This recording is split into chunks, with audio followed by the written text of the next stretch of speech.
sommes sur un sujet important. Depuis dimanche, je suis passé, on est en train de voir comment plus ou moins être efficace en ce qui concerne le domaine professionnel, social et tout ça. Dimanche passé, on a abordé cette question avec la vie de Néhémie. Donc, Néhémie, le chapitre 2. Écoutez très bien ce que je vais expliquer ici. Verset 13. Néhémie reçoit la mission de retourner à Jérusalem, construire les murailles. Et un jour, il dit qu'il est sorti de nuit, sans le dire à personne. Personne ne savait où il allait. Et la Bible précise que le lieu où il est parti, là, même son cheval ne pouvait pas le suivre. Il y a les endroits où tu dois partir, même ta voiture ne doit pas te suivre là-bas. La voiture, le cheval de lui, c'est quoi? C'est la voiture. C'est la moto, c'est le vélo. Il y en a, ils sont les patins. Il y a des endroits où tu passes, ça ne doit pas te suivre. Lis le verset 13.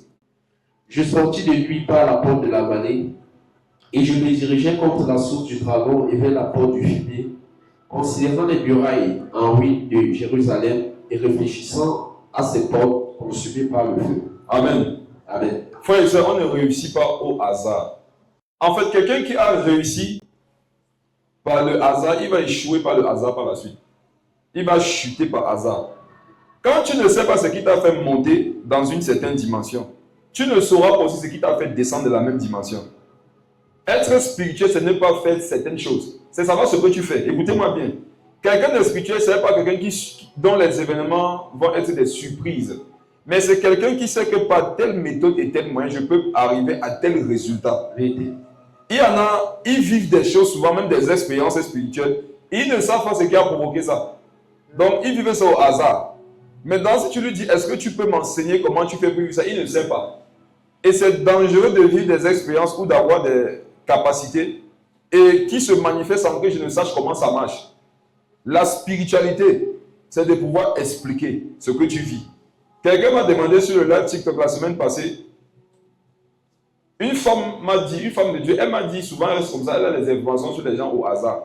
Elle dit que est-ce que c'est la parole de connaissance? Je lui ai dit que non, ce n'est pas la parole de connaissance. Je lui ai dit, ce sont des manifestations qui te donnent de savoir que tu peux manifester la parole de connaissance.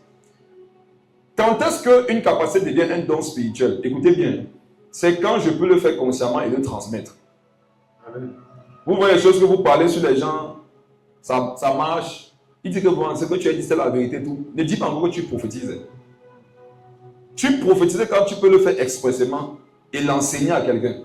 On appelle ça don spirituel. Quand je te fais un don, tu sais ce que je t'ai donné, non? On peut te faire un don, Dieu ne sait pas ce qu'on t'a donné. Et quand on t'a fait don du chose, tu peux aussi donner la chose à quelqu'un.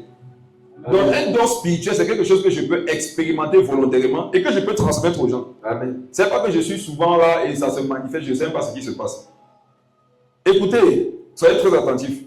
Néhémie dit que, écoutez très bien, Néhémie est envoyé par Dieu. Il a la recommandation du roi.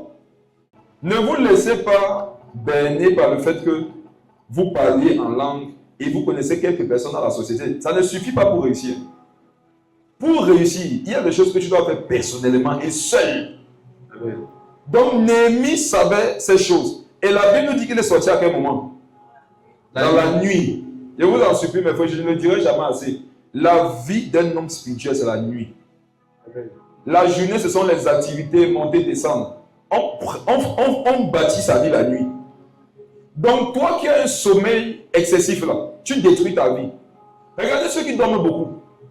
Leur vie dort aussi. Ta vie sera l'image de tes nuits. Il est sorti la nuit par quel moyen? Par la porte. Clique sur le mot porte. Vous qui avez la Bible Strong, cliquez sur le mot porte.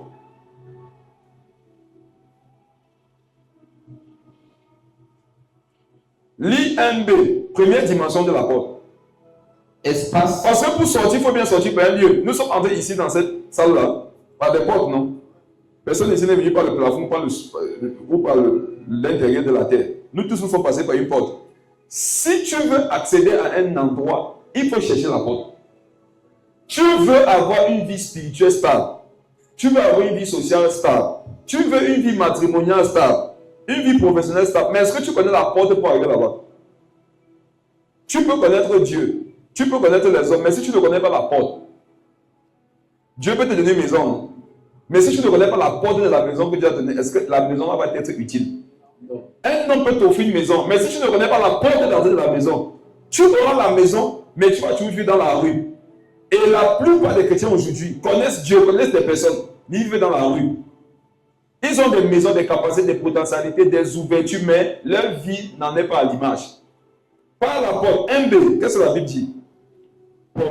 L'espace entre des portes de marché, du lieu de rencontre du public. Donc, le lieu par lequel Néhémie est passé, c'était un espace entre les portes, le marché, le lieu de rencontre publique. Généralement, lorsque tu fais un métier, tu le fais dans un lieu, non? Néhémie sortait la nuit, non? Pour aller dompter les lieux où il travaillait. Un chrétien qui travaille quelque part ou qui fait des activités et qui n'a pas l'habitude de se lever la nuit pour aller spirituellement dans les lieux où il travaille, faire certaines choses. Quand il va arriver là-bas en journée, ce sont les choses que d'autres personnes auront fait, qui vont le gérer. Tu sais ton affaire que tu dénonces les sorciers là. Si tu dénonces la sorcellerie sans toi-même faire une chose spirituelle, tu vas subir les affres de la sorcellerie. Dieu merci. Quelqu'un va dire combien il dit Dieu merci, mais je dis ça, Dieu merci, non? Le monde devient de plus en plus spirituel et dur. Les paresseux, les ignorants n'auront plus leur place bientôt. D'ailleurs, ça a déjà commencé. Aujourd'hui, pas besoin que le poste soit à 5 millions le mois. Même les postes aujourd'hui de 100 000. Mon ami, il y a le combat spirituel là-bas. C'est une bonne chose. Ça va obliger d'être spirituel à chercher Dieu. Quand tu vois pourquoi les gens vont voir les féticheurs aujourd'hui, c'est parfois pour un travail de 80 000 le mois. 100 000. Moi, j'ai vécu une chose entre deux collègues quand ils travaillaient encore à l'époque. Ils ont eu des problèmes et un a dit à l'autre que tu vas voir dans le service.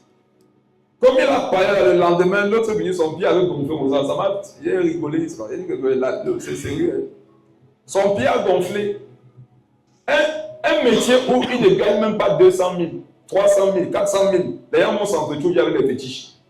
Maintenant, tu es un enfant de Dieu ignorant qui croit que comme il parle en langue. Comme un jour, on l'a baptisé par les messieurs, il est arrivé. Il dort la nuit.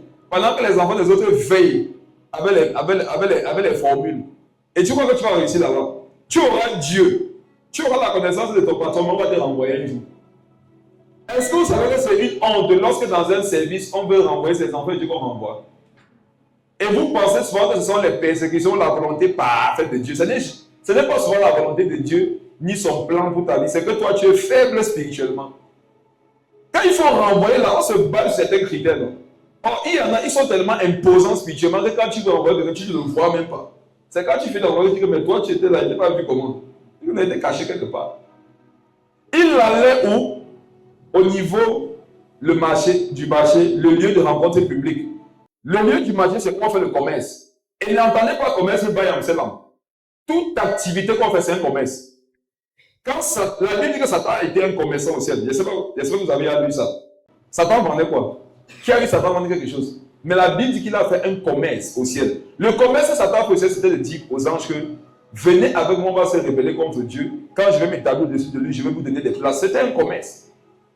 Donc le fait d'avoir un collègue là-bas, là, c'est un commerce. Et on dit lieu de rencontre publique.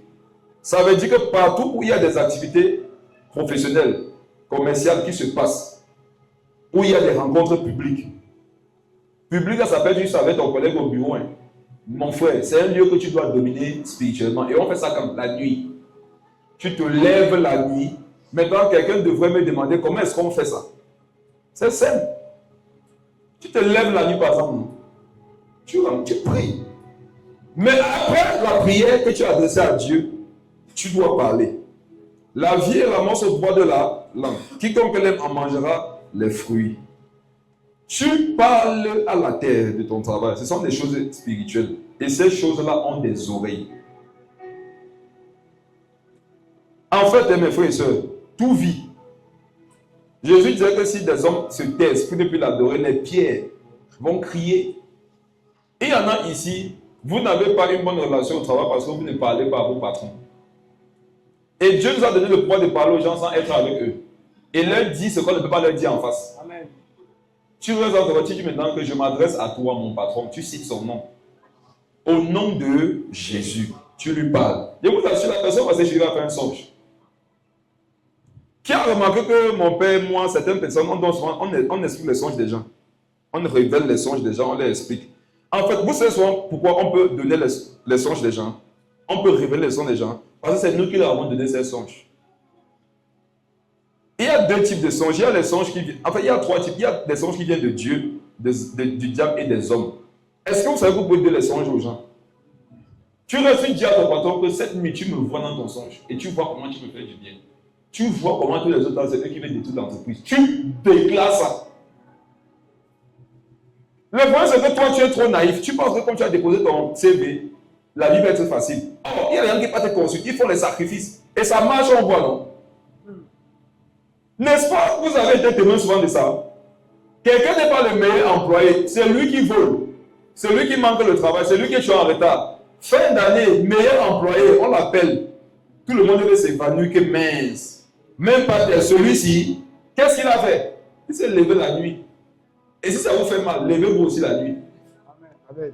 Tu dors la nuit, tu as mal de ce que les gens se sont levés, ils ont établi des choses. Le monde ne va pas te donner ce qui est à toi tant que tu ne vas pas le prendre la nuit.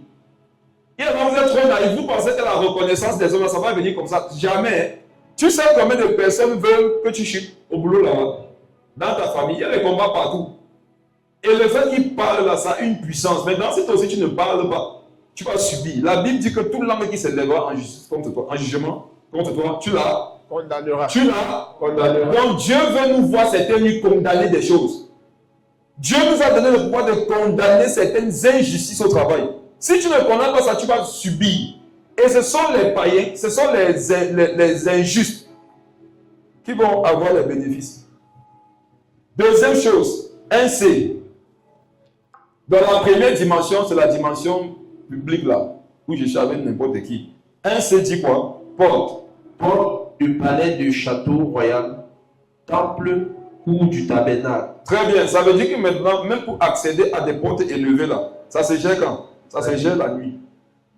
Et Dieu ne peut pas te donner accès à certains châteaux. Quand il ne te voit pas avoir les pratiques qu'il faut en préparation pour se retrouver dans les châteaux. Amen. Quand tu dis que tu aimerais que Dieu te fasse monter dans ta vie professionnelle, ta vie sociale et tout ça, mais tu n'es pas en train de faire certaines pratiques, pour Dieu, tu n'es pas en train de prier, tu es en train de faire des souhaits. C'est un peu comme le 31, tu vas dire bonne année. Ton année ne va pas être bonne parce qu'on t'a dit bonne année. Vous comprenez, non? Amen. Ton année va être bonne parce que tu vas appliquer les principes qu'il faut appliquer pour qu'une année soit bonne. Troisième dimension, 1D. Des cieux. C'est bon. Donc il y a la dimension avec n'importe qui, il y a la dimension avec les rois, mais il y a la dimension avec les esprits. Donc Néhémie, la porte par laquelle on dit que Néhémie est passé là, c'est une porte par laquelle il pouvait dominer au niveau des hommes, dominer au niveau des rois et dominer au niveau spirituel. Est-ce que donc tu as une vie spirituelle la nuit? En fait, si on filme comment tu dors la nuit, on peut savoir si toi, si tu as une vie spirituelle. Il y a dans votre position la nuit quand vous dormez. Ça montre que votre vie spirituelle est au sol. Quand tu dors, tu écartes tes pieds là. Là, c'est des gens qui ne dorment pas spirituellement. Quand tu veux voir quelqu'un qui dort spirituellement, il est renfermé sur lui, il est quelque part. Il y a d'autres, la tête au sol, le corps est sur le lit, ça ne rend même pas compte. Ton sommeil exprime ta mort spirituelle. Les gens qui dorment, il y a des bruits, par exemple, n'entendent rien. C'est le matin qui dit qu'il n'y a plus. Des cieux, et on dit de l'enfer. Comme pour dire que ce sont des catégories qui te donnent de pouvoir être entre les cieux et l'enfer. Je vais vous dire les choses. La porte par laquelle Néhémie passait, c'était une porte par laquelle il pouvait avoir accès, on dit bien figuré, donc à ce qui est comme le ciel et l'enfer. Donc il pouvait opérer dans les deux dimensions. En fait, avoir une vie de prière nocturne, ça nous donne de pouvoir collaborer avec les anges comme il faut. Et ça nous donne aussi de pouvoir dominer les démons comme il faut. Et quelqu'un qui a ce style de vie, vous allez voir forcément dans sa vie, il y aura les résultats. Et ça commence par n'importe quel métier que tu fais. Tu vois le lieu où tu vends, où tu travailles. Ce sont des lieux où tu dois régulièrement prier et proclamer des paroles. Tu dois assujettir le lieu. Tout lieu que foulera la plante de ton pied, je te le donnerai. Donc, où tu travailles, c'est le lieu où tu foules généralement le sol. La Bible dit que ce lieu-là, Dieu veut te le donner. Et si tu as remarqué que où tu travailles, tu n'as pas encore la domination, c'est que tu n'as pas encore fait ce qu'il faut. Moi, j'ai vu des personnes spirituelles, hein, il n'a pas un gros poste dans l'entreprise. Mais quand c'est compliqué, c'est comme si on s'appuyait sur lui. Ça, c'est les gens spirituels. C'est comme s'il n'est pas là, mais quand ça chauffe, c'est sur lui qu'on s'appuie. Amen. Amen. Donc, levez-vous la nuit, faites ces choses. Si tu as un collègue qui te dérange, cherche seulement son nom. Pas pour lui faire du mal. Tu lui parles la nuit. C'est pas ce qu'on voit. Parle-lui la nuit. Conseille-lui d'arrêter ce qu'il ou ce qu'elle fait.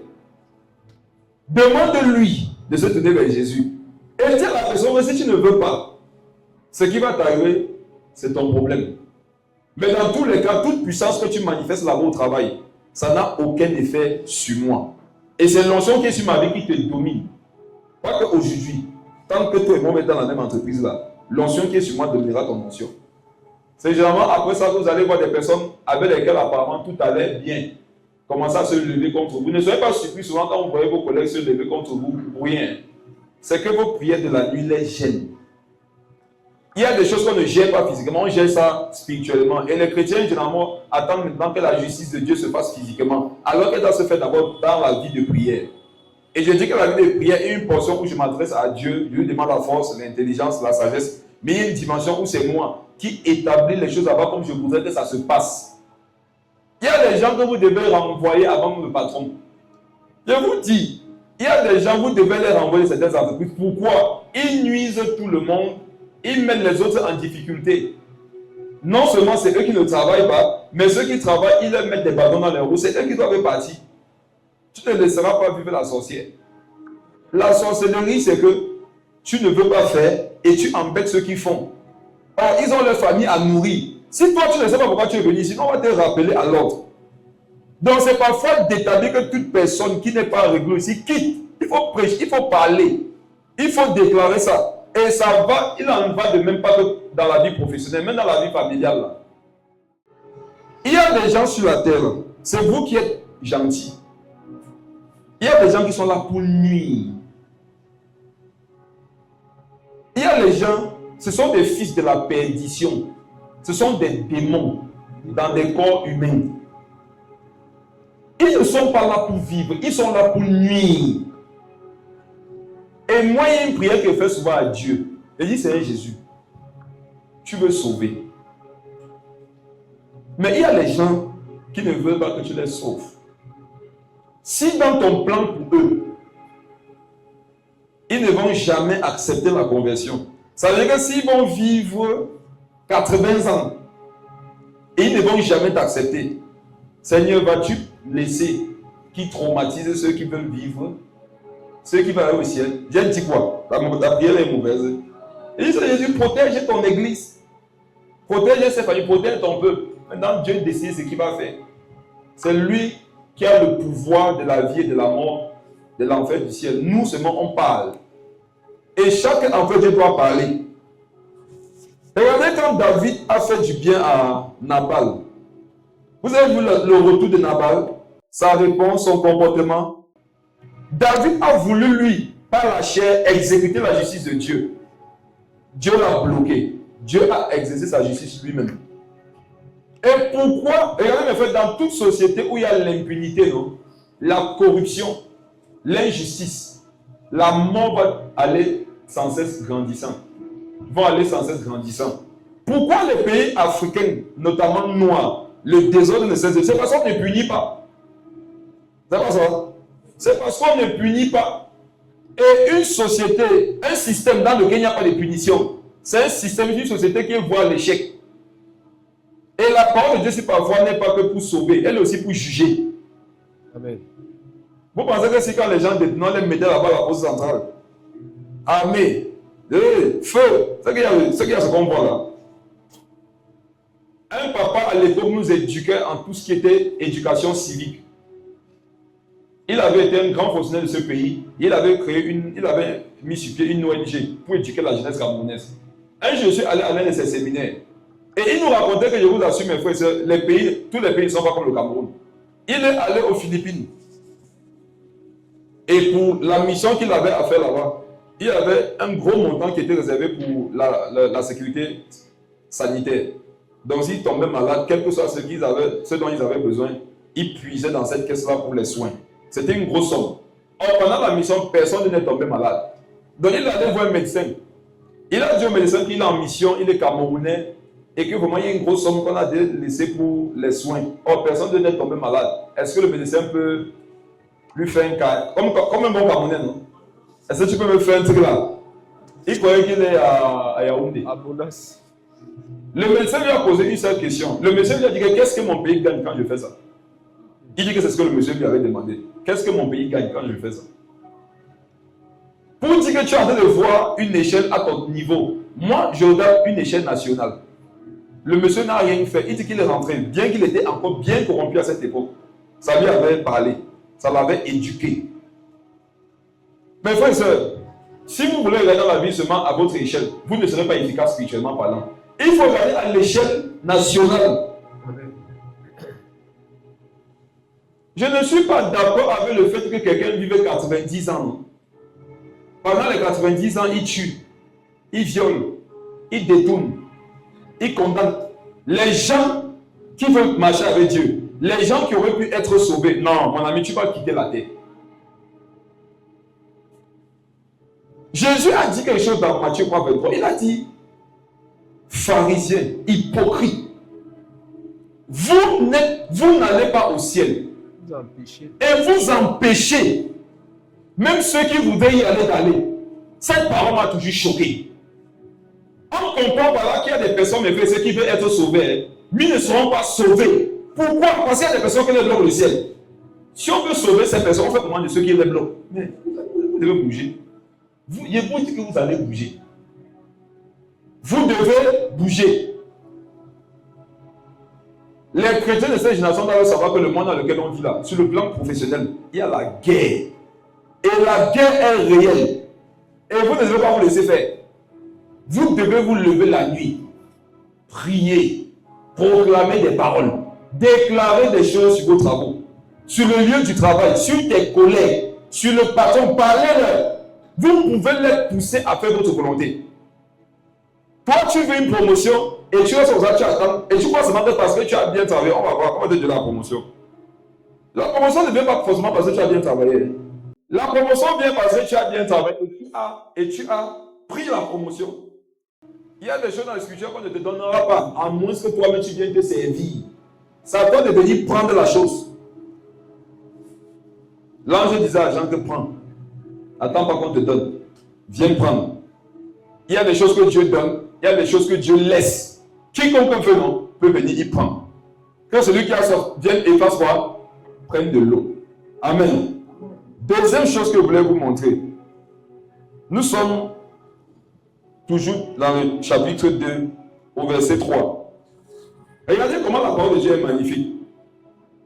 Il y a eu combien d'opposants principaux à Néhémie par rapport à la construction qu'il voulait faire? Si vous étiez attentif dimanche et si vous aviez lu, Néhémie a eu combien d'opposants principaux? Parlez fort. 3. Il y a qui? Sanballat, Tobija, Geshem. Amen. Quand tu fais une méditation poussée dessus, tu te rends compte que dans la vie de tous les jours, sont vraiment les 3 ennemis à une croissance, à la réussite sociale. Allons voir ça. Verset 19. Commençons avec Sanballat. Sanballat. Oui, qu'est-ce que ça veut dire quoi? Sanballat veut dire quoi? Si. Sin en anglais c'est quoi? Le péché. Donc, la première chose qui peut te donner de la réussite à ta vie, c'est quoi? C'est le péché. Parce que celui qui est en charge du péché, la Bible dit que c'est un voleur. Satan vole la vie que Dieu voulait que tu aies lorsque tu vis dans le péché.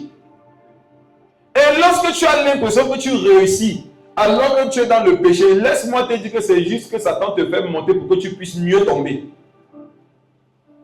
Et on nous dit que ça veut dire quoi? Dieu lunaire. Lisons la suite. A donné vie. Donc, regardez, à cette époque, nous sommes à Babylone, non? Les Babyloniens avaient une certaine façon de gérer et de comprendre le temps en fonction de la lune. Donc, la lune dont il est question ici, c'est la notion du temps. Et s'il y a une chose qui s'oppose à la réussite de beaucoup, c'est le fait que Satan, au travers de l'image de Sambala, leur rend conscient que non, vous n'avez plus de temps. Amen. Quand le Dieu lumière t'attaque, il te dira que regarde, à 30 ans, 35, 40 ans, qu'est-ce que tu peux encore faire? 45 ans, 50 ans, tu vois que pour toi c'est fini. Ça c'est quand Sambala est en train de te parler. Quand Sambala te parle, il te fait toujours croire qu'il se fait trop tard pour toi. Tu ne peux plus t'en sortir. Wow. Sambala te dira que normalement à ton âge, si tu devais avoir tel diplôme, mais comme tu n'as pas ce diplôme, ce n'est pas sûr que tu t'en sortes. Ce n'est pas sûr que tu t'en sortes. Ce n'est pas sûr. Sambala, c'est le Dieu lunaire. Il va te faire comprendre que, regarde, normalement, si tu avais commencé le projet, c'est en janvier, ça devait marcher, mais là, on est déjà en avril. Donc, regarde, attends seulement encore janvier de l'année prochaine. Chaque fois que vous avez des oppressions dans vos esprits, ou des oppositions, des freins, des découragements qui sont rattachés au temps, sachez que Sambala est en train de vous parler. Amen. Amen. Deuxième, c'était qui? Tobidja. Tobidja. Clique sur Tobidja. Attends, on a dit que Sambala, c'était quoi? Le Oronite. Maintenant, on est sur Tobidja. Tobidja, ça veut dire quoi? L'Éternel est bon. L'Éternel est bon. Regardez l'Éternel, ça veut quoi? Petit E. Ça veut dire que l'Éternel dont il est question, ce n'est pas le Dieu d'Abraham, d'Isaac et d'Israël. C'est un autre Dieu. On a dit Tobidja, le serviteur ammonite. Or, quand tu cliques sur ammonite, on te fait comprendre que c'est Ammon. Vois Ammon. Grand peuple tribal. Et mes frères et sœurs, il n'y avait pas pire à l'époque que les ammonites. Et les ammonites là, c'était les descendants de l'inceste qui avait eu entre Lot et ses filles. Parce que l'une des filles avait donné les Moabites, l'autre a donné les Ammonites. Dans leur source d'ailleurs, c'était une source de péché. Et maintenant, on nous dit que l'un de s'appelait Tobidja, l'Éternel est bon. Premier ennemi pour ta réussite sociale, c'est la conscience que je n'ai pas de temps. Deuxième ennemi, c'est de croire qu'autour de toi, non, c'est bon. Ça va toujours bien se passer, ça sera facile. C'est ça, Tobidja. Tobidja va te dire que ne t'inquiète pas, ça va. Il y a des gens qui sont pires que toi. Tu vas voir que toi, quand même, tu es quelque part. Or, quand le Seigneur voudrait que tu réussisses, il va toujours te donner la conscience que tu n'es pas encore où il faudrait être. Quand vous avez une petite victoire, une petite réussite, et vous écoutez une voix, vous félicitez pour le petit là. Ce n'est pas Dieu, c'est Tobidja. Tobidja sait que si tu es satisfait de cette réussite, tu ne vas pas aller plus loin. Tu as un salon de coiffure, on ne peut plus dormir. Alors que dans le plan de Dieu, tu devrais avoir un salon de coiffure par quartier. Ça veut dire que si Tobidja te voit, il va te dire que waouh, tu as réussi. Si tu peux demander à Dieu, Seigneur Jésus, est-ce que j'ai réussi? Il va dire, est-ce que tu as même d'abord commencé quelque chose? Dieu parle contrairement à la voix de Tobidja. Et la voix de Dieu nous pousse toujours de l'avant. Si tu as remarqué, voici comment on peut reconnaître aussi un homme spirituel. Il n'est jamais satisfait de ce qu'il a. Ce n'est pas l'ingratitude. Un homme spirituel est reconnaissant de ce qu'il a déjà, mais il en veut plus. Vous comprenez? Et Dieu a même fait l'homme avec cette mentalité. Un homme normal même n'est jamais satisfait. Et quand tu es satisfait de tes petites réussites, c'est Tobidja qui te parle pour que tu ne désires pas plus, pour que tu ne fasses pas plus. Or, quand tu vas prier, si Dieu veut te montrer ce qu'il attend de toi, tu vas être surpris. Il y en a, vous devez être des grands dans ce pays. Mais, Sambalaba, il te dit que regarde, tout ça va se faire quand il n'y a plus le temps. Et Tobidja va te dire que le niveau au moment où tu es là, il y en a beaucoup qui ne sont plus là-bas. Ce sont des esprits impurs. Et ce sont de grandes oppositions à la vie professionnelle. Il y en a, ils ont eu la licence. Tobidja dit que waouh, dans ta famille d'abord, personne n'a eu la licence. Mais si tu parles prier, Dieu va te dire que je veux que tu aies le doctorat. Toi qui as arrêté avec les études, toi qui es arrivé à un certain niveau professionnel, tu ne veux pas plus ça. Qui t'a demandé de t'arrêter là-bas? Qui t'a demandé d'arrêter là-bas? Est-ce qu'après ce que tu as fait, il n'y a pas plus? Est-ce qu'il n'y a pas plus? Nous devons chercher plus. Amen. Il faut. Regarde, tu es même obligé de chercher plus. Tu es d'abord où? Tu es obligé même de chercher plus. Où es-tu? Je te dis que toi là, tu es où? Tu vas dire que tu es où? Donc, ton médiateur va te dire que non, c'est bon. L'Éternel est bon. Le temps est bon. Vraiment, tout est bon. Dernier, c'est qui? Geshem. Geshem. Pluie adverse. Geshem veut dire pluie adverse. La pluie et les adverses, ce sont les principaux ennemis lorsqu'on doit faire une activité dehors, vrai ou faux? La pluie et les adverses ici, ça représente toutes les difficultés par lesquelles tu pourras passer. Mais la parole peut nous donner cette sagesse-là, c'est de comprendre qu'avant qu'il y ait les pluies et les adverses sur lesquels nous nous concentrons régulièrement, il y a d'abord deux systèmes de pensée que tu dois combattre. Généralement, nous on se concentre sur les difficultés que nous rencontrons quand on essaye de monter. Mais la Bible précise qu'il y a d'abord deux mentalités avant ça. Quand Sanballat vient faire son travail, quand Tobidja vient faire son travail, il dit, même si la pluie, les gouttelettes, non, tu vois que non, il pleut, il ne peut pas sortir aujourd'hui. Tu ne sors pas à cause des gouttelettes, tu sors d'abord parce que tu as écouté Sanballat et Tobidja. Il y a de petites averses qui vont se lever dans leur vie. Ils vont tout arrêter. Ce ne sont pas d'abord les adverses le problème, c'est que tu as d'abord prêté ton oreille aux deux esprits précédents. Mais frère, c'est voilà nos ennemis. Je n'ai pas le temps où il se fait trop tard. Non, où le niveau où tu as vu là, c'est bon. Et vraiment, c'est trop dur. La Bible dit dans le proverbe que le paresseux ne sort pas travailler parce qu'il dit que dehors, il y a le lion. Il y en a, quand il pleut un peu, il voit le lion. Pour eux, ils ne peuvent pas sortir dans de telles conditions pour aller travailler. Mes frères et sœurs, quel est le verset biblique qui a dit que quand il pleut, on ne doit pas sortir à la maison pour aller se battre? Il pleut, va vendre les parapluies, tu auras les clients. Il y a les tremblements de terre, vend les cordes. Il y a des gens qui sont tombés dans le trou, non? Ils ont besoin d'une corde. Toutes les situations, toutes les adresses par lesquelles tu peux passer, ce sont des opportunités où tu peux travailler. Donc, combattez ces trois ennemis dans vos vies. Sanballat, Tobidja, Geshem. Ne vous concentrez pas seulement sur Geshem. Geshem, c'est le plus faible, je vous assure. Les adversités sont l'opposition la plus faible. Pourquoi? Quelqu'un qui a le moral et le mental, même quand souvent en face c'est difficile, il va avoir le courage de continuer d'avancer. Mais quand tu n'as pas le mental, le moral, une petite difficulté va te mettre au sol. Amen. Amen. Je voulais d'abord revenir sur ces deux choses-là avant que nous ne continuions. Amen.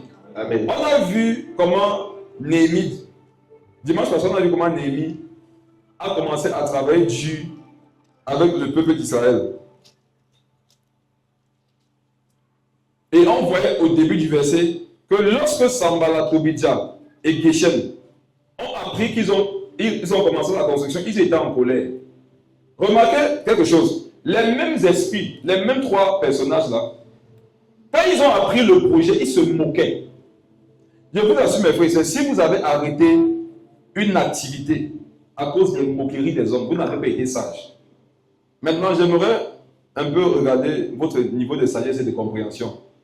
Dans la société de tous les jours, de quoi est-ce qu'on se moque? De ce qui est comment? Ce qui est, dis fort, petit, amen. Est-ce qu'on est ensemble? Je vais vous lancer quelque chose d'important. Généralement, on se moque de qui? Des petits. On se moque de ce qui est faible. Quand quelqu'un passe avec une V8, tu as une Yaris, il peut se moquer de toi, non? Vrai ou faux? Quand quelqu'un a devant lui un plat de poulet, viande, caviar, il peut se moquer de toi qui a quoi? Du tapioca, non? Est-ce qu'on est ensemble? Quand quelqu'un a un habit qui coûte 400 000, il peut se moquer de toi qui a une culotte de 200 francs et un t-shirt de 100 francs. Vrai ou faux? Ok. Quand la Bible dit donc que Sanballat, Tobidja et Geshem se moquaient de Néhémie, quel est le message derrière? Ce que Néhémie voulait faire, à leurs yeux, c'était médiocre. Et il y en a ici, le Seigneur vous a enseigné une sagesse. Dieu t'a dit que pour te confier de grandes choses, il va te confier de petites choses. Quand Satan voit Dieu te confier de petites choses, il sait ce que Dieu veut faire. Et donc, s'il ne veut pas que le projet de Dieu s'accomplisse, il va venir à ton niveau se moquer de ce que tu fais. Il y en a ici, non? Dieu vous a demandé de vendre la banane mise sur le plateau. Mais vous avez craint les moqueries. Vous avez craint le jugement des hommes.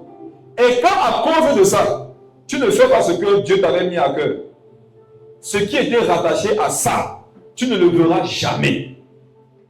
Les moqueries de Sanballat, Tobidja et Geshem nous enseignent que le Seigneur peut te pousser à faire une chose que tu n'avais jamais imaginé faire dans ta vie. Amen. Amen. Je vous ai souvent donné une petite partie de mon témoignage. Moi, je suis dans une famille où je ne manquais de rien. Bon, à une certaine époque, on ne manquait plus de rien. On était à l'aise. 3 voitures au parking, la nourriture en abondance, les frigos, congélateurs toujours pleins, tout ça. Tout allait très bien. Mon avenir sur le plan social était assuré par rapport aux positions familiales, dans le domaine surtout dans lequel on exerçait. Sauf que je rencontre Jésus en 2011 et maintenant en 2015, Dieu me demande d'abandonner toute cette vie qui était dans le mélange pour me consacrer à lui. Mon frère, ça a tout impliqué. Ça a impliqué que je perde tout. Il fallait que j'apprenne maintenant comment on cherche le pain quotidien. À cause de cette vie dans laquelle le Seigneur m'avait mise, il fallait que je fasse des choses pour lesquelles Sanballat Tobia Geshem se moque. Exemple, j'ai été technicien de surface pour 48 000 francs le mois. J'ai travaillé dans un kiosque. Je travaillais de 6h à 22h pour 2 000 francs le mois. Je suis, par jour, pardon, pour 2 000 francs par jour. Et ça, c'était s'il n'y avait pas eu les manquants. Quand il y avait les manquants, il n'y avait rien. Donc parfois, je partais travailler toute la journée gratuitement. J'étais allé faire un métier, on devait vendre certains articles. Mais je n'avais pas pu avoir le fonds de départ. Le fonds de départ, c'était 3 500. J'avais cherché 3 500 pendant un mois, je n'ai pas trouvé. À cause de ça, je n'avais pas pu faire l'activité. J'ai travaillé dans un pressing. On me donnait 30 000 francs le mois. Et le pressing était à 1000 francs de taxi par jour. Donc, je prenais le transport, le salaire pour payer le taxi. Et j'espérais seulement que quand les gars vont manger, parce qu'ils mangeaient à midi, ils vont donner ma part. Et souvent, ils donnaient ma part. Souvent, il n'y avait pas. Et pendant ce temps, tu n'as même pas la capacité de payer un loyer. Donc, tu viens chez les gens. Et tu étais obligé de subir leurs humeurs. À cause de ça, je pouvais faire 3 jours ici, 1 semaine là-bas, 2 semaines, 1 mois là-bas. Mon frère, venant d'un endroit où tu ne souffrais pas, où tu ne manquais de rien. Vous savez quoi? Quand Dieu veut t'amener quelque part, non, il va te mettre dans les conditions qui vont permettre à Sanballat Tobia Geshem de se moquer. Si vous vivez la moquerie, c'est un passage. Ce n'est pas votre vie. Soyez calme. Le fait de subir des humiliations, c'est un passage dans la vie. Ne prends pas ça pour te déterminer. Les gens me posent, j'écoute les gens me demander en sorte, bon, où est le Dieu que tu prêches là? Où est ton Dieu? Un jour, j'étais en train de partager l'évangile avec quelqu'un au travail, quand il était technicien de surface. Parfois, je travaillais de 22h à 6h. Les gars partaient en boîte de nuit, ils se saoulaient. Ils venaient, ils vomissaient. Et on m'appelait partir nettoyer. Un jour, je partais nettoyer les vomis des soulards. Et le diable m'a dit que comment se fait-il que toi qui ne bois pas, tu nettoies les vomis de ceux qui boivent? C'était des périodes très difficiles. Hein? Et ce sont les paroles de Sanballat Tobia Geshem. Si tu n'as pas une communion avec le Saint-Esprit la nuit, tu ne vas pas t'en sortir. Qu'est-ce que je fais souvent les nuits? Pendant qu'il y avait l'oppression démoniaque, je mettais les écouteurs avec les musiques, les enseignements. J'écoutais, j'ai prié toute la nuit en travaillant. Sinon, le matin, tu ne t'en sors pas. Et en plus de ça, Dieu va te demander de te consacrer. Il y avait des heures parfois de la nuit comme ça, c'était les prostituées qui venaient en vague pour des clients du lieu où tu travaillais. Satan me disait que toi, tu es malade. Tu nettoies les vomis des soulards, tu nettoies les chambres et tout ça pour les prostituées. Où est ton Dieu? Et en quittant la maison, j'avais oublié un jour l'une des clés des voitures, l'un des doubles de l'une des voitures de mon père. Et un jour, j'ai prié, je suis tombé dessus. Satan m'a dit, je rappelle-toi de ton ancienne vie. Il m'a parlé par la clé de la voiture. J'ai dit, souviens-toi. Quand tu pouvais prendre l'une des voitures, tu te baladais comme tu voulais. Donc c'est ça maintenant ta vie. Ça c'est la moquerie. Ça c'est la moquerie. Et mes frères et sœurs, vous allez craindre Dieu. Vous allez vous débrouiller dans la vie. Et je vous assure, il y aura des moments où le moyen par lequel Satan va vouloir vous détruire, ça ne sera pas par quelque chose de physique, ça ne sera pas des pensées. Tout ça, ce n'est pas comme si l'esprit est en face de toi, c'est dans ta tête. Sanballat Tobia Geshem, il parle dans ta tête. Et il y en a ici, je sais qu'actuellement, non, vous traversez ça. Il vous demande de voir ton Dieu. Vous savez quoi? Dites-lui, ou bien dites-leur, qu'ils vont le voir bientôt. Amen. Il a promis. Il se lèvera, même si c'est le dernier. Amen. Parfois, Dieu choisit de ne pas se lever le premier. Le Seigneur peut souvent laisser que ses esprits se lèvent les premiers dans ta vie. Tu as l'impression qu'au départ, rien ne marche, c'est difficile. Regarde, Dieu est à la dernière place. Et vous assure, la fin des choses vaut mieux que son commencement. Pourquoi pensez-vous que Jésus nous a donné cette phrase? La fin du chose vaut mieux que son. Parce que Jésus est la fin.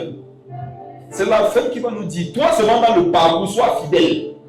Sois intègre. C'était difficile, mais je ne touchais pas les 5 francs de mon patron.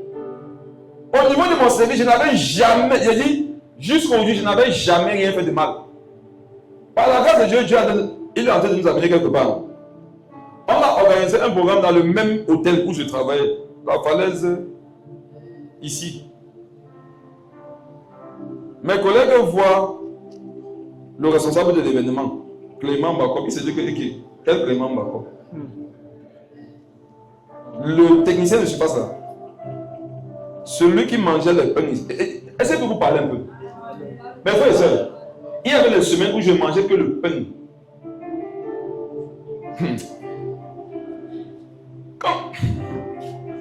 Quand je vois vos comportements aujourd'hui, vos manques de fruits, au nom de ce que vous souffrez là, vous ne connaissez pas ce que vous faites. Vous ne savez pas ce que vous faites. La cafétéria ouvrait, le cafétéria, c'est ça? La cafétéria, c'est ça? Ouvrait à 14 h.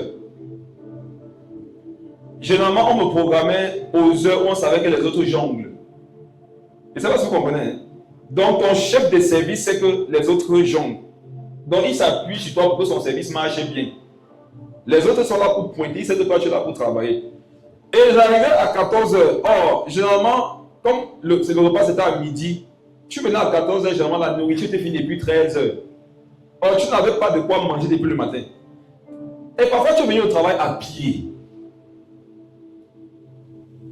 Maïma Wada pour 2 chevaux. Parfois, c'était Maïma Wada pour Diémassi à pied. Tu n'as pas mangé à la cafétéria. Et tu dois travailler dur le soir. Mes frères, tu as conseillé un peu de nourriture. Tu dois travailler, tu es fatigué, tu as faim.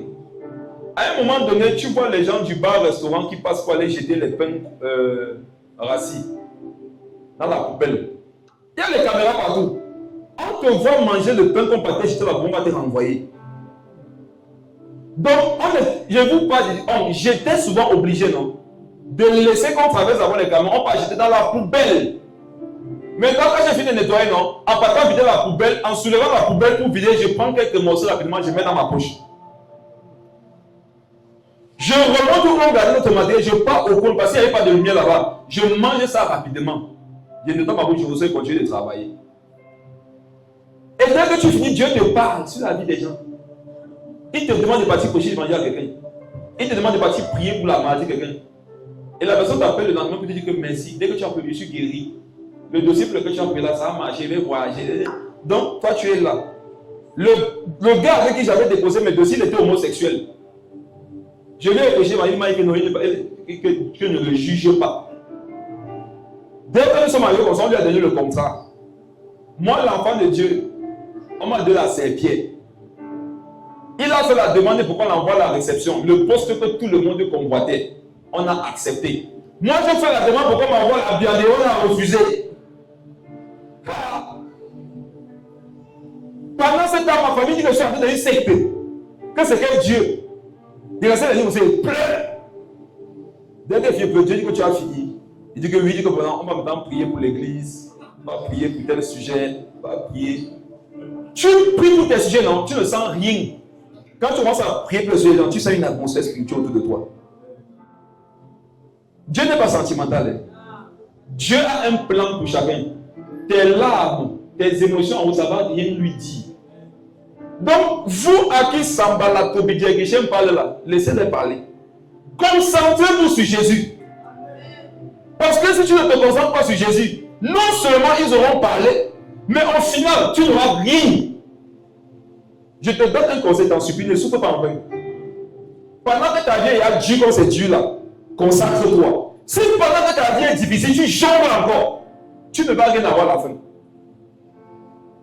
Et regarde comment marcher le Seigneur, c'est compliqué. Mais tu vas encore jongler le péché pendant l'enfer. Tu auras fait des efforts pour quoi alors? Si c'est Jésus que tu as choisi, non? Là, c'est Jésus. Et mes frères, c'est voilà où Dieu forme ses serviteurs. L'école théologique, ce n'est pas mauvais. L'école biblique, ce n'est pas mauvais, mais Dieu forme ses serviteurs sur le terrain. Attends, donc tu crois que tu vas partir d'une école biblique, non? Tu es logé, il y a la clim. Vous vous levez comme ça, vous prenez petit déjeuner. On va voir le Nouveau Testament, l'Ancien Testament, l'histoire de l'Église. Et tu sors le diplôme. Touche, serviteur de Dieu. Il y a dit que c'est mauvais. Ça permet d'apprendre. Mais si tu crois que c'est ton diplôme qui fait de toi un pasteur, apôtre, docteur, évangéliste, devant Dieu, tu t'es trompé. Tu t'es trompé. Jésus forme ses enfants au milieu des loups. Il prend ses brebis, les envoie au milieu des loups. Où est-ce que Dieu va te former en tant qu'homme de Dieu? C'est au travail. C'est chez toi, dans ta maison. C'est en société là-bas. C'est ici à l'église. Quand on va te briser, quand on va t'appeler, quand on va te presser avec des paroles, des comportements, des attitudes, voilà où Dieu va te former. Et voilà où il y a l'huile. Amen. Amen. Ne cédez pas à la moquerie. Si ce que vous voulez faire dans la vie pour vous débrouiller semble être humiliant pour les gens, ça les regarde. Amen. Vous, travaillez, faites quelque chose de vos mains. Proverbe dit tout ce que ta main trouve à faire, fais-le. Or, il y a si vous avez trié ce que vous devez faire à cause du regard des gens, et vous étiez ignorant, vous ne saviez pas que ce que vous deviez faire là, c'était la clé pour une porte que ceux qui se moquent de vous ne voient pas. Il y a des choses que Dieu va te demander de faire, ça sera petit comme une clé. Mais n'est-ce pas qu'il y a des petits clés qui ouvrent des châteaux? Comment est la clé qui donne accès à un château? C'est une petite clé comme ça. C'est pas ça. C'est pas parce qu'une maison devient de plus en plus grande qu'on lui donne une grosse clé. Une petite clé comme ça, quand tu ouvres ça, ça te donne accès à un château. Il y en a, mon frère. La petite clé, c'est cette petite activité que tu as en train de commencer. Comment c'est ça? Pourquoi les chrétiens aujourd'hui ont honte? C'est l'orgueil. La honte, c'est une manifestation de l'orgueil. Quand tu as honte, c'est parce que je te dis que je suis tel. Il ne faudrait pas me voir comme étant tel. Tu es qui, mon ami? Jésus a raboté le bois. S'il fallait qu'on travaille chacun dans la vie en fonction de sa spiritualité, Jésus devait être charpentier. Jamais. S'il fallait que Jésus ait le poste qu'il méritait, ça devait être quoi? Roi des nations, non?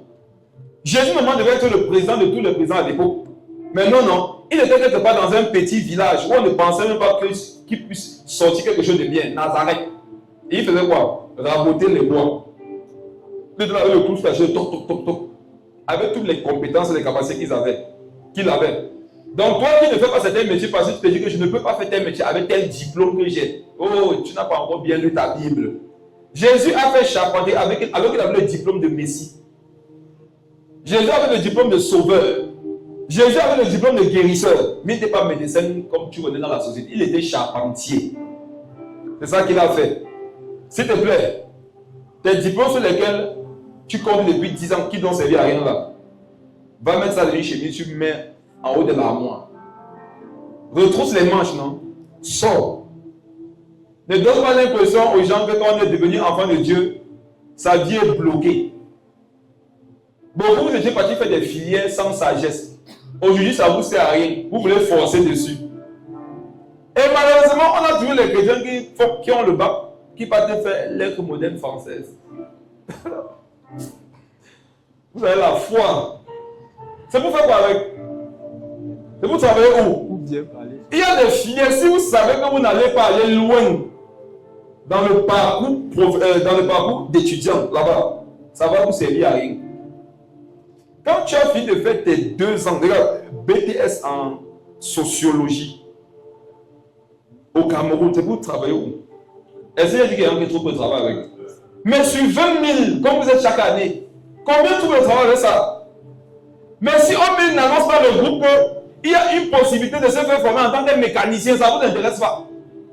Puisqu'à l'offre pas. Tu pries la nuit, tu espères qu'un matin, ça dans le groupe, on va dire, parce qu'il y a un poste ici, assistant de direction de à la BEAC, 4 millions par semaine, ça fait 16 millions le mois. On veut une chrétienne qui a... En fait, tu veux voir un truc avec ta description, et regarde, ça ne va pas arriver. Adam, Ève, même dans le jardin, alors qu'il n'y avait pas encore le péché, on a dit quoi? Il faut travailler, entretenir, protéger ça. Et maintenant que c'est compliqué, on va faire comment? Le monde ici sera impitoyable pour ceux qui n'ont pas le sang à l'œil. Je parle avec notre langage. Si quand tu sors là-bas, tu n'as pas les nerfs de réussir, je t'assure, la société va te parler. Et regardez, vous n'avez pas remarqué quand il commence à faire chaud. Même la température, on a dit que le dieu lunaire, non? Il va souvent dire au soleil que le soleil augmente la température. Découragez-moi les gens là. Dès que tu prends ton plateau ça pour sortir, le soleil tape. Tu sens ça dans tes nerfs. Et je vous dis une chose, vous qui avez les nerfs là, vous allez travailler avec ça, vous avez compris non? Il y a des gens ici, ils disent que c'est ma santé, j'ai pas une bonne santé. Vous n'avez pas une bonne santé, mais vous honorez tous les mariages, on vous invite. Vous n'avez pas une bonne santé, mais vous honorez tous les deuils. Vous honorez toutes les cotisations. Vous ne voulez pas honorer ce qui va vous faire réussir. Et mes frères et sœurs, vous assurez, quand Dieu voit un homme, une femme qui lui appartient, travailler, il a déjà un temps qu'il a marqué dans les cieux. Quand ce temps-là arrivera, personne ni rien ne pourra empêcher que son plan parfait se manifeste. Soyez encouragés. Faites quelque chose de vos mains. Ma propre forme de parcours, c'était pareil. Major de sa promotion, Capiem, dîner avec le sous-préfet. C'était le préfet, le sous-préfet. Avec le préfet. J'aime trop le Cameroun. Elle se disait que waouh, je suis major, je dîne avec le préfet. Forcément, forcément quoi? Forcément quoi? Comme le repas là, on a dit que fini là, non? C'était fini aussi comme ça. Tu vas jongler, jusqu'à ce que Dieu te dise que ma fille, si c'est là-bas que tu comptes, non? Tu vas compter longtemps. Va te faire former encore. Amen. Ce n'est pas parce que vous avez été major dans un domaine que vous allez travailler là-bas. Vous pouvez être major là-bas parce qu'il fallait que vous appreniez bien écrit. Pour maintenant faire votre vraie formation. Et quand un Camerounais a un diplôme, c'est comme si c'est la fondation de sa vie comme ça. Major est chef de terrain. Major paie le loyer. C'est major qui travaille, qui paie le terrain et le loyer. Mon propre grand frère, major de sa promotion en droit des affaires dans une grande école. Je dis major de sa promotion, droit des affaires. Une grosse école. Le gars est sorti, il a déposé 25 demandes. On ne l'a même pas appelé pour l'écouter dans une entreprise. Le jour qu'il m'a raconté, il était en dépression. Je lui ai dit que mon petit, ça va aller. Il disait c'est un gars qui a connu la rue. Non? En fait, ta vie sera facile quand Dieu t'a fait connaître la bassesse. Où les gens sont découragés, toi tu vois plutôt, tu vois les opportunités partout. Il y en a ici, leur vie a été trop facile. Amen. Ils disaient qu'ils ont faim. Alors que dans leur cuisine, en fait, si entre dans leur cuisine, il y a 2 macaroons, une banane, une patate, l'huile rouge, le sel. Ça veut dire que quand les gens sont dit, oh j'ai faim, il n'y a rien à manger. Quoi? Quand tu étais au front, dès que tu vois là, il y a une personne qui te dit, et si tu mélangeais tout ça? Qui se reconnaît? Il y a une personne qui te dit que mon gars, tu as l'inspiration de créer un menu. Tu prends la patate là, le macabo là. Ils n'ont pas le même temps de cuisson, ce n'est pas ton problème. Tu mets ça dans le même truc. Quand c'est un peu que tu mets l'huile avec le sel, tu fais là. Quand tu goûtes, tu comme magnifique. Il y a quelqu'un d'autre qui va dire qu'il y a rien à manger. Mais frère, dans la vie là, Dieu a mis des patates, des macabos, des bananes, de l'huile. Ça à chacun de savoir prendre ça et d'en faire un menu qui va te permettre de survivre. L'avantage des moments de ta vie où c'est difficile, c'est là-bas que Dieu forme ton moral. Et je vous assure, mes frères, regardez ce que vous avez à traverser. Vous pensez que vous êtes porté à l'échec? Jamais. Ce que tu as déjà traversé dans ta vie doit être pour toi plutôt un encouragement que si une chose est sûre, c'est que je vais m'en sortir. On ne peut pas avoir traversé ce que j'ai traversé si pour aller échouer devant. Ne te base plus sur ton passé difficile pour te décourager. Base-toi plutôt sur ton passé difficile pour savoir que je suis en train d'aller quelque part. Et je suis avec le Seigneur, je ne peux pas échouer. Ça va aller, je vais m'en sortir. Tu te plains. Rappelle-toi que hier tu n'avais pas la moto. Aujourd'hui tu as une moto. J'ouvre une parenthèse. Quand on était encore au niveau de Nkomo, La sœur de la maman qui nous avait laissé sa villa pour l'église venait régulièrement au pays de la France. Et un jour, pendant une veillée, elle était venue me dire que Clément, vous êtes une vraie église. Vous savez ce qu'elle m'a dit? Elle m'a dit que je vous ai vu commencer ici. Il n'y avait aucune moto ici. Souvent, quand elle venait maintenant, je voyais une moto, après 2 motos. Elle dit après, j'ai vu une voiture et 3 motos. Après, j'ai vu 2 voitures, 4 motos. Elle dit qu'en fait, elle voit une évolution. Or, elle m'avait dit une chose. Elle disait que tu vois celui qui est là-bas. Vous voyez de qui elle voulait parler. Son neveu qui était avec nous, entre guillemets, et qui habitait là-bas. Elle dit que tu sais quoi? Lui, il dit que dans sa tête, c'est qu'on va le faire voyager. Il va caler là-bas. C'est ce qu'elle m'avait dit. Elle dit que comment il peut être dans une église où on montre ce modèle, lui, il attend la facilité. Il a dit que waouh. Voilà une femme qui n'est même pas au pays, qui remarque. Mes frères et sœurs, regardez, vous-même non. Arrêtez-vous souvent, faites un peu le bilan. Dites et reconnaissez que Dieu te soutient. Amen. Reconnais que Dieu fait un peu. Des gens Dieu ne fait rien, mais regarde, reconnais qu'il fait un peu quand même. Aujourd'hui, tu demandes la voiture cale à la colline. Mais il n'y a pas la voiture qui devait caler à la colline. Amen. Amen. Le fait que la voiture cale, ne te focalise pas sur ça. Dis-toi qu'il y a quand même la voiture qui cale.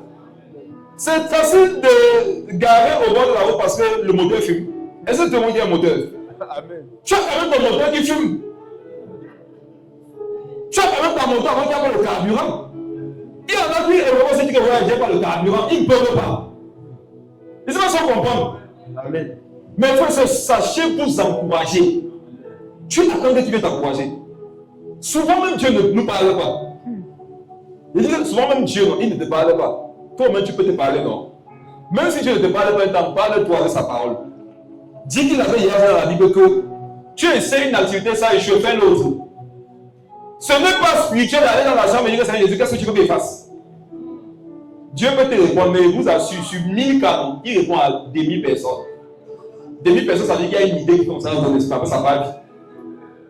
Le principe biblique, c'est que réfléchis, débrouille-toi, essaye de. Tâtonne, touche. Et regarde, vends les babouches. Ça ne passe pas, non? Vends les mouchoirs. Ça ne passe pas, vends les gens. Il y a beaucoup de sorciers sur la tête, tu auras les clients. Vends quelque chose. Fais quelque chose. Je t'assure. Pendant que tu es en train d'essayer des choses, tu vas tomber sur l'activité qui va te faire prospérer. Et je vous assure, les activités que tu auras faites avant n'auront pas été des pertes de temps. Elles t'auront enseigné des vertus. Amen. Supposons que tu dois être un magasinier. Mais avant d'être un magasinier, tu as été un coach sportif. Et quand coach sportif, tu es obligé de porter des charges, non? Mais ça ne marche pas au fitness, à la salle de sport. On te renvoie. Tu te retrouves magasinier. N'est-ce pas les compétences que tu avais prises quand tu étais coach là? Ça va t'aider à porter les cartons au magasin. Amen.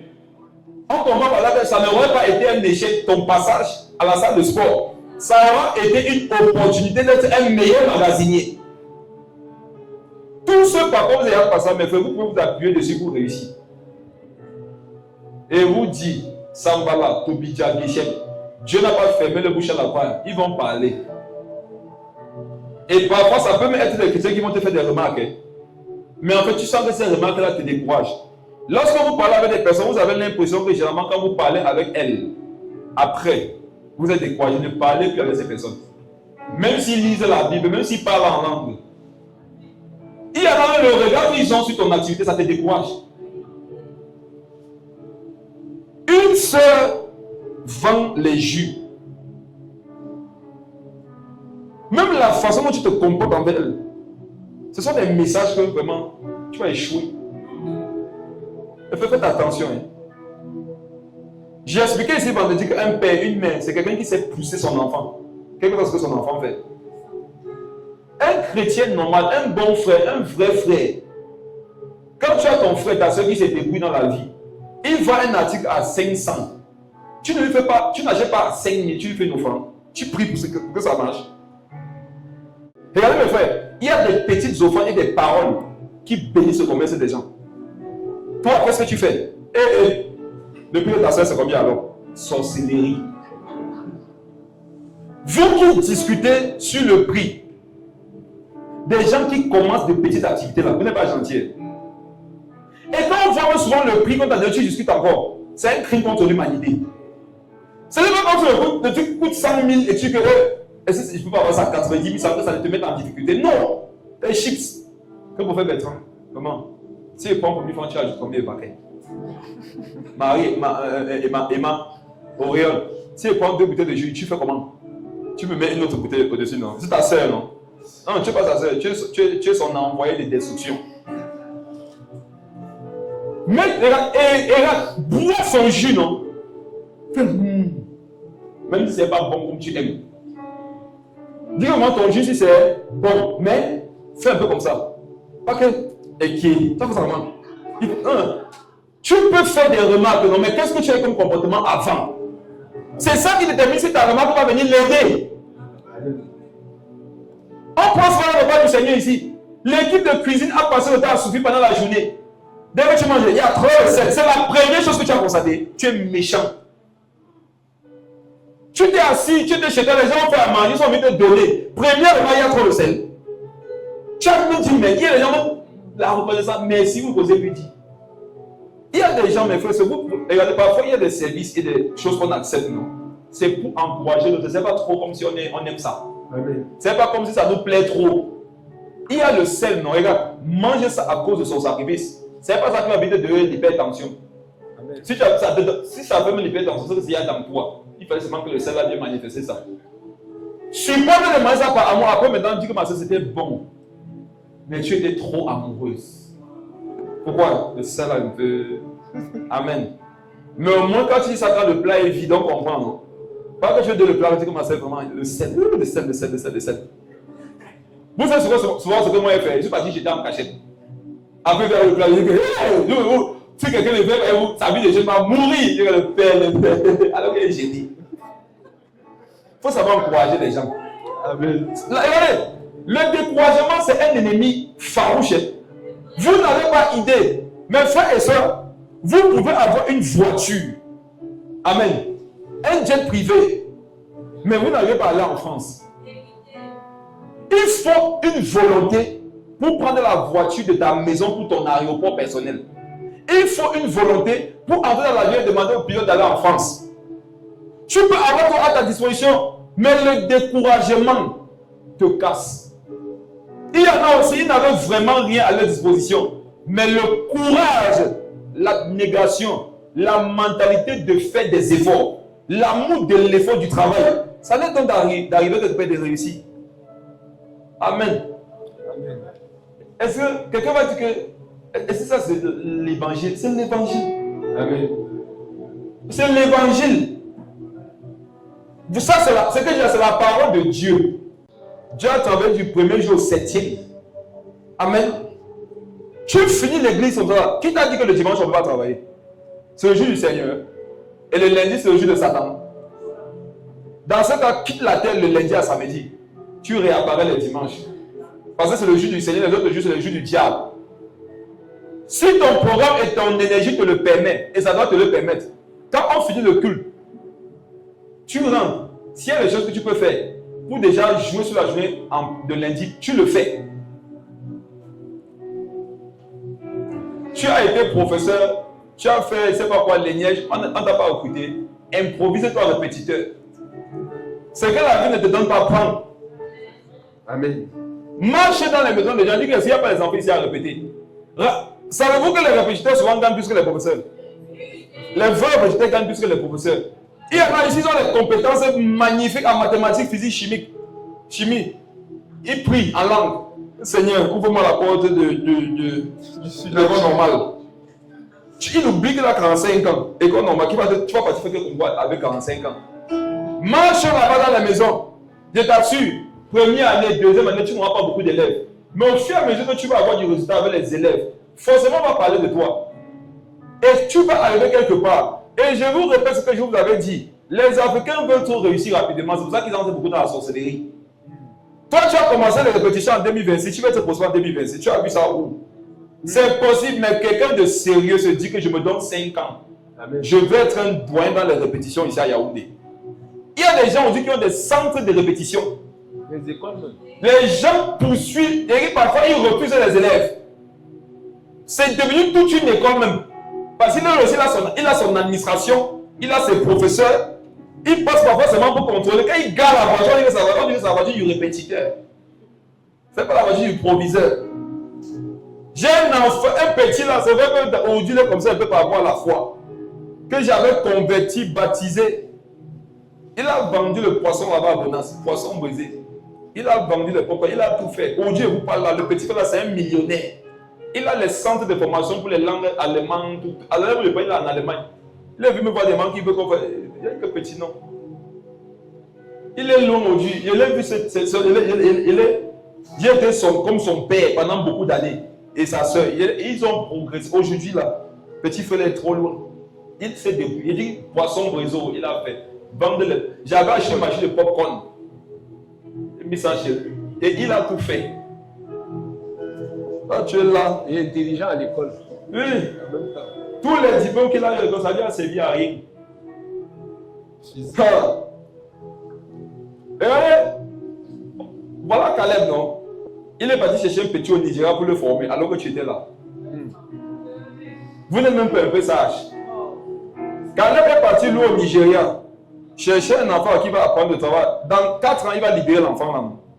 Le petit va commencer à il va devenir millionnaire comme lui. Alors que tu étais son frère à l'église. Tu n'as jamais dit que. Homme de Dieu. Non, il y a des fois où tu dois appeler quelqu'un patron. Il dit que pourquoi tu m'as fait passer sur ton frère, tu dis que non, tu me donnes mon patron. Le message est passé, non? Amen. C'est pour dire que ne me laisse pas ici. Et comme il parle à quelqu'un, il te voit trop tard. Il y a quelqu'un là-bas, il y a plus la place. Il n'y a plus la place. Vous ne voulez pas évoluer, vous voulez toujours rester dans vos zones, ce qu'elle appelle les gens, les entrepreneurs appellent ça les zones de confort. Tu as trouvé un travail, on te donne 100 000, ça bloque ton cerveau. Tu ne penses plus à rien. Regardez un Africain, surtout les francophones, qui a un travail de 100 000, il commence à diviser sa vie sur 100 000. Bon, sur les 100 000, c'est payer le loyer 30 000. Ça, et la malédiction, c'est la malédiction de vivre comme ça. Dans un salaire, tu dois avoir l'opportunité de faire autre chose. Pas la survie. Et vous, c'est toujours 10 choses dans l'église ici. Vous qui ne comprenez pas ces messages, non? Dans quelques années là, vous allez pleurer parce que ceux qui auront compris, où vous allez nous voir, me mettre dedans, où vous allez nous voir, vous allez pleurer.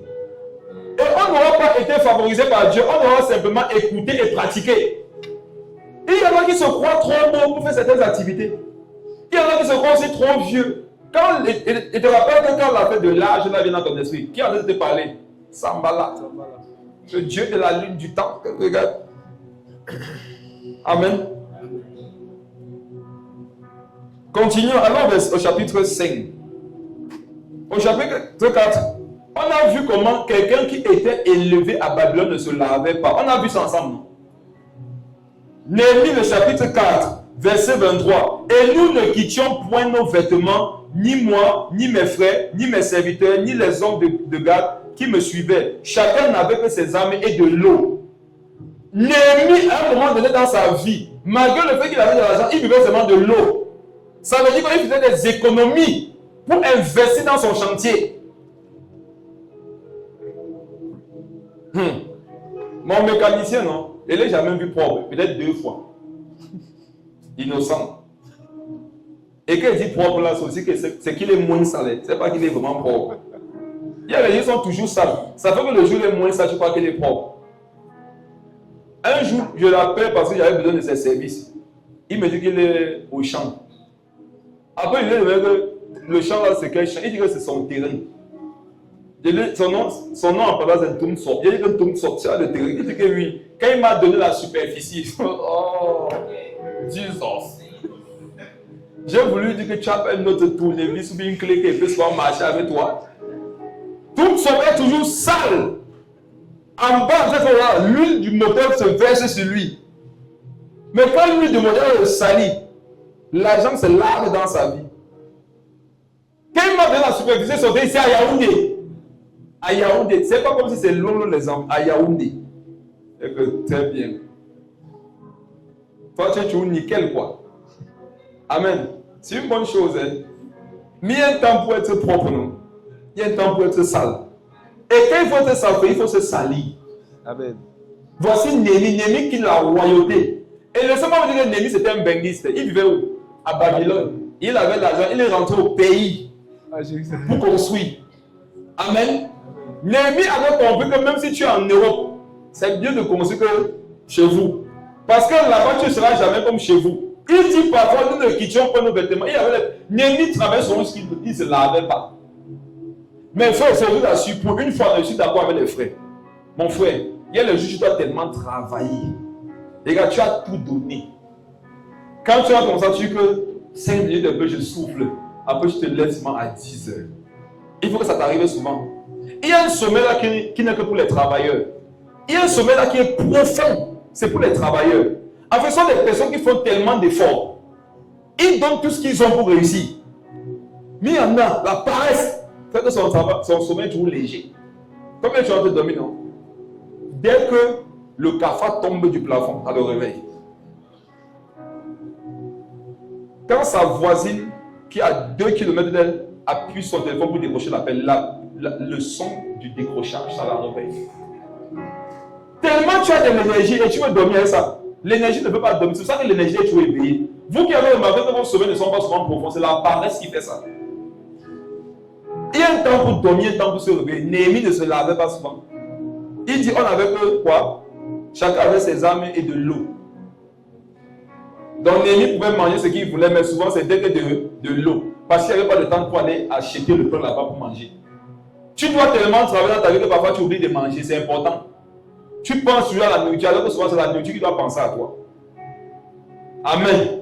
Travaillez dur. Vous surtout qui avez une opportunité de pouvoir avoir un salaire le mois là, c'est l'occasion de devenir riche.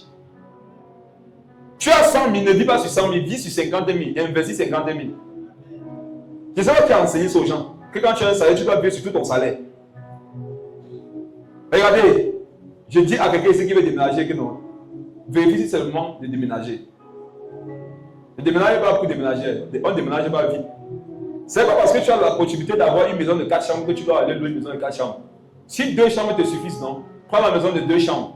Maintenant, ce qui doit te servir pour louer 2 chambres là, épargne ça. Demain, lance quelque chose avec. Amen. Sinon, vous pensez que vous pouvez travailler pour quelqu'un et être riche. Ça sera trop difficile. Surtout dans notre contexte. Ce sont tes épargnes, ce sont tes investissements, ce sont tes petites activités qui vont te donner d'arriver quelque part.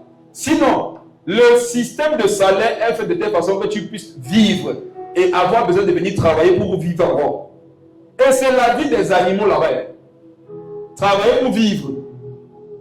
Quand tu travailles et tu te rends compte que ton salaire c'est seulement pour vivre, c'est la vie d'un animal. Tu es comme un animal. Le lion sort, il chasse, après il mange, il ne peut pas encore se coucher. Or, toi, ton salaire te permet seulement de vivre, mon frère. Dis à Dieu que Seigneur, je veux bien être un animal. Je veux pouvoir non seulement vivre, mais investir, construire, bâtir. Je prie pour tous ceux qui vont avoir à cœur d'avoir un terrain cette année. Vous qui avez la foi que c'est possible. Que Dieu, regarde, facilite les choses pour vous. C'est une chose à laquelle il y en a ici qui n'ont jamais pensé. Moi, propriétaire de pied. Je te dis que si tu le veux, non, si tu veux travailler, Dieu va te donner des opportunités.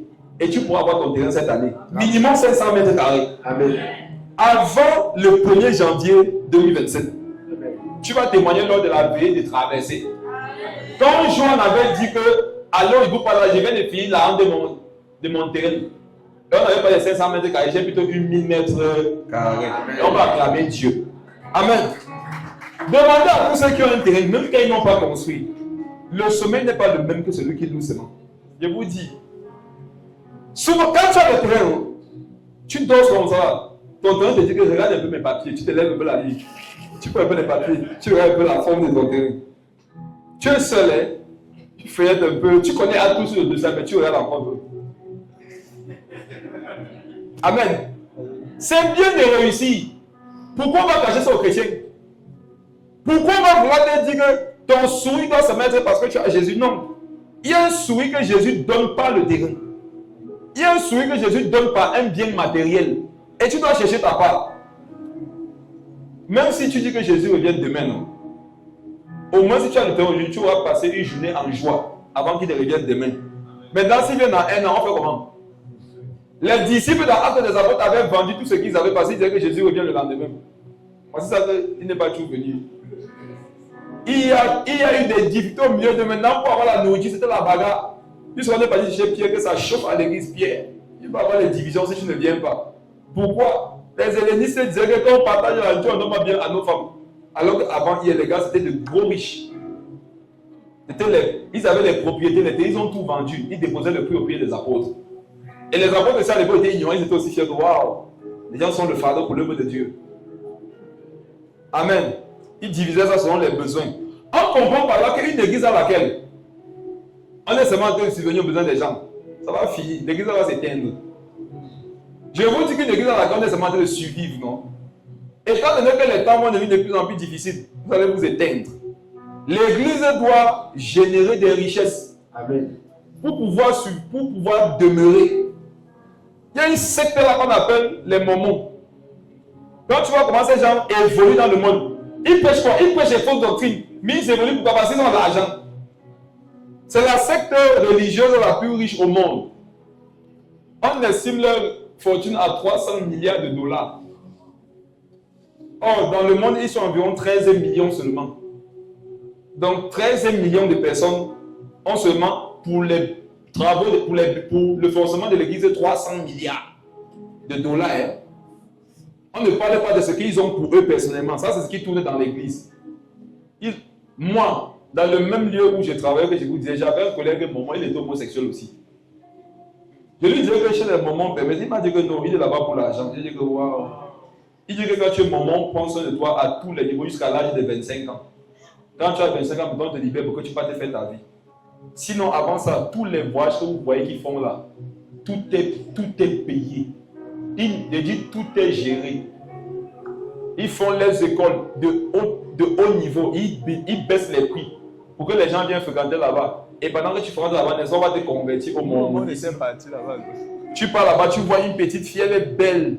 Son père est Mormon milliardaire. Elle fait, tu pars, c'est fini, non? Mormon.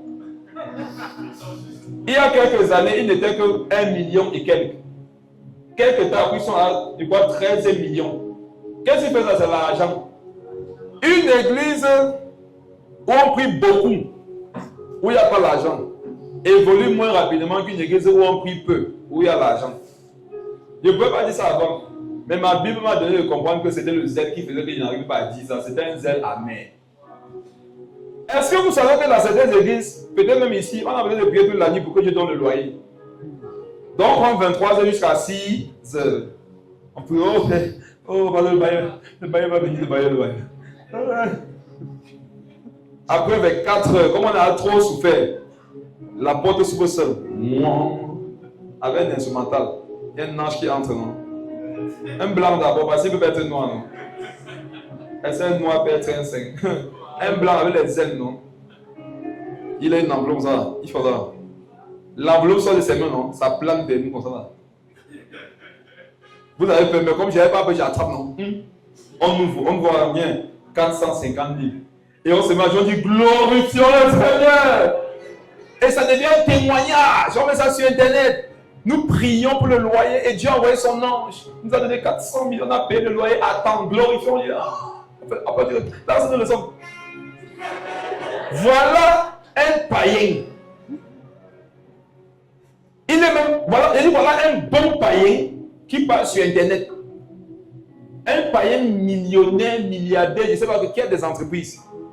Et il voit témoignage chrétien. Lui, on lui a dit que les chrétiens là sont plus forts que eux, les sorciers, que les païens. Et quand il se connecte, qu'est-ce que le millionnaire païen écoute? Une église a fait une veillée de prière. Quand ils ont prié, un ange leur a donné le loyer de combien? 400 000. Il sera tenté de nous appeler de nous pour dire que les gars, je veux être votre ange. Et votre Dieu. Ça veut dire que je peux vous donner ça chaque semaine. Dans ce cas-là, priez-moi, je suis votre ange. Il y a des témoignages qu'on ne va jamais nous mettre sur Internet. C'est Dieu a fait, non, on est d'accord. Amen, non. Amen, mais on ne va jamais poster ça. Ça va l'édifier en quoi? Le prophète Bertrand disait souvent que si ton témoignage peut édifier un blanc, c'est pas le témoignage. Mes frères, je suis resté comme ça. on ne savait pas ce qu'on devait manger. Parce qu'apparemment, le Dieu que nous on a reçu, non, c'est le Dieu du loyer, le Dieu de la ration alimentaire à la dernière minute, le Dieu des travaux de charpentier, ménager, vigile, cordonnier.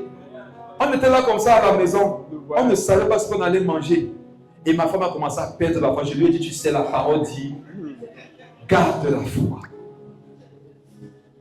Je lui ai dit, il a dit dans sa parole que je suis avec vous tous les jours, je ne vous abandonnerai ni ne vous délaisserai. Et mes frères et sœurs, généralement, on mange à la maison à 14h. Je dis ça à ma famille, il est 13h58. 13h59, je commence même à douter que à 14h, on tourne à la porte. Il m'a dit, mon oncle est venu me rendre visite. Et frère, je regarde le plastique, il y avait le gâteau avec la sardine dedans. Glorifions Jésus. Tu as un musulman qui a les alimentations partout. Et les souris de la boutique mangent les gâteaux et ils percent les boîtes de sardines tous les jours.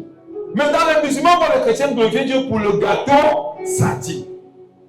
Dis, mais si c'est ça, Dieu vient être musulman. Mais tu fais ça tous les jours.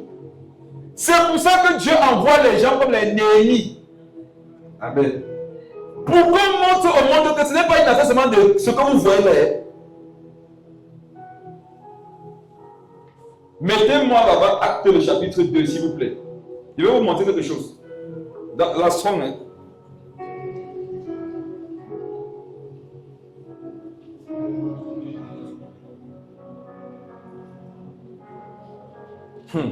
Oh Seigneur, délivre l'église. Je vais vous montrer quelque chose. Acte le chapitre 2.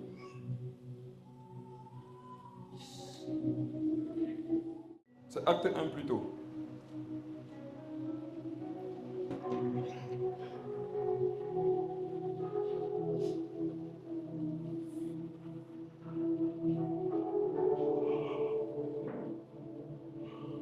Verset 8.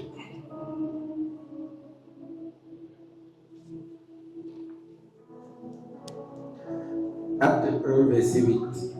Mais vous recevrez une puissance, le Saint-Esprit survenant sur vous, et vous serez des témoins à Jérusalem, dans toute la Judée, dans la Samarie, et jusqu'aux extrémités de la terre. Amen. Amen. Je pense l'avoir déjà partagé à certaines personnes ici. Beaucoup, vous allez découvrir ça aujourd'hui, et c'est une vérité importante. Quand le Seigneur est parti, il a demandé aux apôtres de partir faire quoi? Attendre une puissance. Où? Dans la chambre haute. Quand tu lis ce verset, qu'est-ce que toi tu vois? Ils sont partis s'enfermer, non? Ils priaient en langue. Ils priaient. Non, ils priaient. Après, le Saint-Esprit est venu sur eux. Ils ont commencé à parler en langue. Ok. Jésus a dit qu'il peut t'attendre une puissance, non? Qui sur le mot puissance?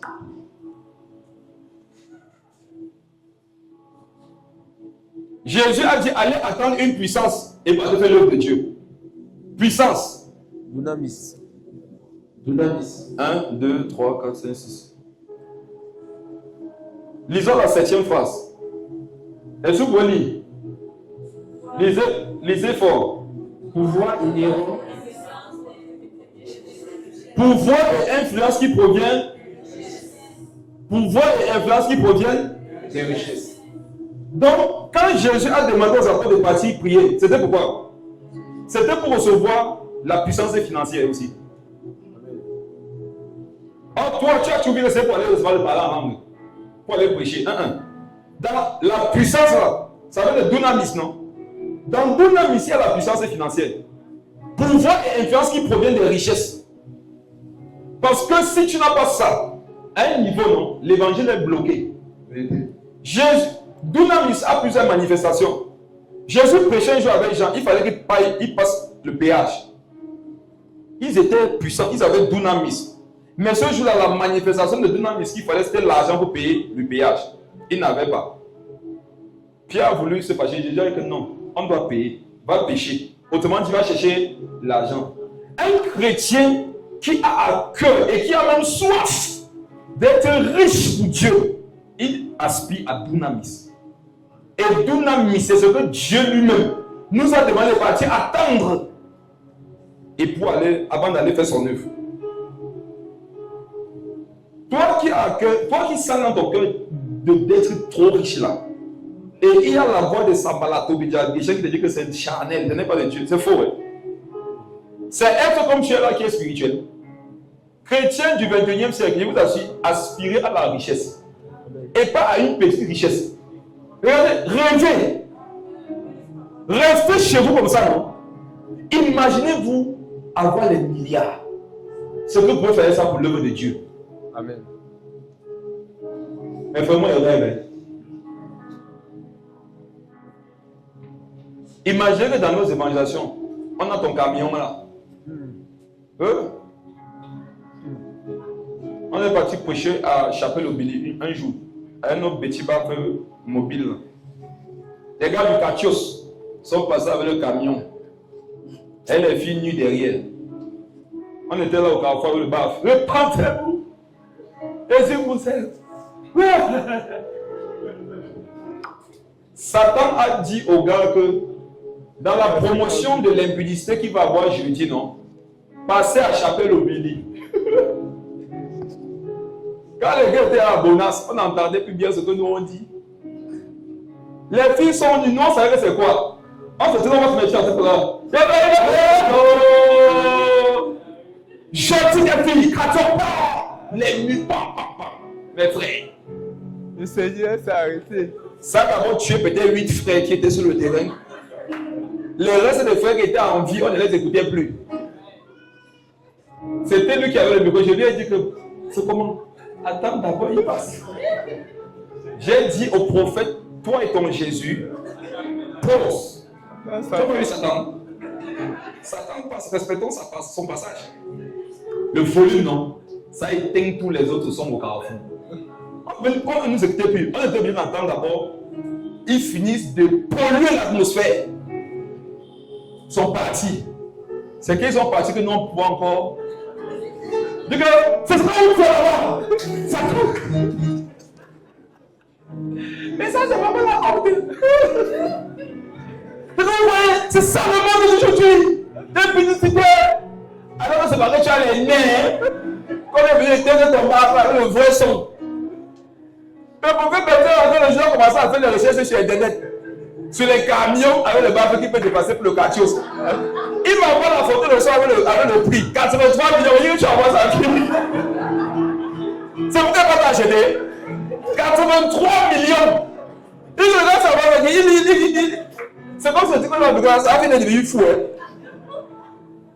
Un long camion, ça fait les anciens écrans tout. Il dit que voilà, ça c'est 83 millions. Il dit ça. Ok.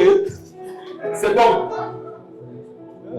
Mais frère et soeur, imaginons qu'on a un camion qui coûte 83 millions. On se déplace avec partout où on veut. On installe ça. Et on fait des cultes publics. On a le groupe d'adoration bien habillé, en tenue propre. On a l'écran, on va prêter les versets dans la rue. On fait un culte public dans les carrefours. Mes frères et sœurs, les gens vont venir au Seigneur. Camion seul 83 millions. Les évangélistes comme les patriarches et Renard Bonquet, on dit qu'ils faisaient les croisades, il y avait 1 million de conversions, 2 millions de conversions. On n'a pas dit de participants, hein, de conversions. Tu sais le stade qu'il faut pour d'abord prendre les millions de personnes. C'est de l'argent. Ça c'est vrai. Les chrétiens naïfs maintenant, non? Tu dois courir derrière eux pour leur expliquer un certain nombre de choses. Les chrétiens qui ont une communion avec Dieu, ils ont compris que leur argent c'est pour l'évangile. Les églises où les gens sont matures, on leur enseigne sur les principes de l'argent, pas sur le fait qu'ils doivent donner. Quand toi tu me dis qu'il faut donner, c'est parce que toi tu n'as pas de communion avec Dieu. Quelqu'un qui a une communion avec Dieu, frère, il sait que ces choses-là, l'évangile, pour sa propagation, c'est très coûteux. On prêchait un jour toujours là-bas à la chapelle bleue, un monsieur a gagné une grosse voiture, c'était un homme de Dieu. Il était heureux de nous voir. Le monsieur a garé au carrefour descendu. Vous savez quand quelqu'un est riche, ça se voit. Le monsieur était charismatique. Il est descendu, il a sorti les 10 000, il a acheté les piles avec ça. Le monsieur était content. On avait l'argent pour les piles. Et à l'époque, là, c'était bienvenu pour acheter les piles. Faire l'œuvre de Dieu sans argent, c'est stressant. Et ne pensez pas, c'est parce qu'on prêche la foi. Mes frères, souvent c'est l'argent qui garde ta foi. Ça c'est vrai. Ça c'est vrai. C'est Chanel de dire ça. Non. Ça c'est vrai. J'ai prié pour toi afin que ta foi ne défaille pas. Or, la foi, là, ils avaient reçu ça où? À Dunamis, non? Or, dans Dunamis, il y avait les moyens. Ça veut dire que parfois, Dieu prie pour que les problèmes sociaux ne te détruisent pas. Les problèmes sociaux tuent l'onction. Ça, c'est vrai. Un chrétien qui a de chercher une bonne stabilité sociale, c'est un chrétien intelligent. Je ne suis pas en train de vous parler de l'esprit de cupidité, hein, ni de l'amour de l'argent. L'amour de l'argent, la cupidité sont les péchés qui amènent en enfer. Je vous parle d'autre chose. Le fait de chercher à être prospère pour la gloire de Dieu. Il y a trop de prières que tu élèves, non? C'est parce que tu n'as rien dans ta poche. Ça, c'est vrai. Il y a des sommes financières qui éloignent certains sujets. Et quand ça éloigne ces sujets, c'est pour que tu pries pour les vrais sujets. Amen. Amen. Tu as pas remarqué quand tu as l'argent, il faut que tu t'attrapes. Ton corps chauffe, non? Tu veux partir partout. Mais quand tu as l'argent, tu es calme. Tu as remarqué que la galère est calme. On te cherche, on te voit. Et ne me dis pas que tu es calme, c'est quand tu auras. Et tu seras calme, comment ça va, c'était vraiment le vrai calme. Amen. Amen. Chapitre 5, lis à partir du verset 1, rapidement. Il ne me reste pas beaucoup de temps. Néhémie, le chapitre 5, le verset 1.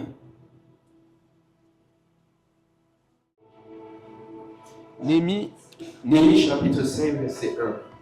Il s'éleva de la part des gens du peuple et de leurs femmes de grandes plaintes contre leurs frères des Juifs.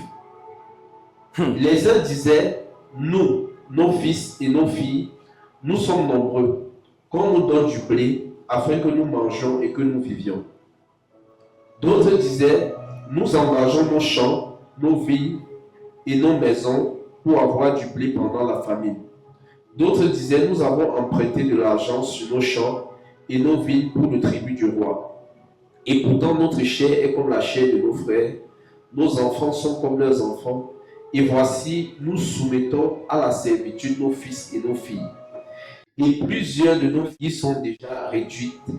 Nous sommes sans force, et nos champs et nos vignes sont à d'autres. Je fus très irrité lorsque j'entendis leur plainte et ces paroles-là. J'ai résolu de faire des réprimandes aux grands et aux magistrats. Et je leur dis, attendez, j'espère que vous êtes en train de comprendre ce qui se passe ici. Voilà ceux avec qui Néhémie est en train de bâtir l'œuvre de Dieu. Ils ont des problèmes sociaux. Écoutez. Et ils avaient des problèmes de manger, les problèmes d'impôts, les problèmes professionnels. Amen. Ça fait que ça a joué sur leur morale par rapport à la construction de la muraille. Je vous pose une question, ils ne craignaient pas Dieu. Ils craignaient Dieu, mais leur situation sociale jouait sur leur... Comment ils appellent ça? Potentiel. Capacité. Sur leur potentialité. Les potentialités d'un homme ne peuvent pas totalement être exploitées quand cet homme n'a pas une certaine stabilité sociale. Ce n'est pas parce que tu es en train de faire l'œuvre de Dieu que tu n'as plus tes problèmes. Ils ont exprimé ça à qui le droit à Néhémie. Que regarde, voilà notre situation. Et Néhémie ne savait pas. Il va donc réprimander les magistrats. Est-ce qu'il s'est plaint d'eux? Il ne s'est pas plaint d'eux. Il a reprimandé les magistrats. Il faut comprendre que donc, vous prêtez avec les intérêts. Une façon de dire que vous mettez les gens en difficulté et ça joue sur leur apport par rapport à l'œuvre de Dieu. Certains disaient, nous avons emprunté de l'argent sur nos champs avec les intérêts. D'autres, c'est que le blé, nos fils et nos filles, nous sommes nombreux, qu'on nous donne du blé. Il dit nos fils et nos filles sont nombreux. Ça veut dire quoi? Il y en a qui sont en train de faire l'œuvre de Dieu. Les charges des enfants, ça fait comment ça joue sur lui.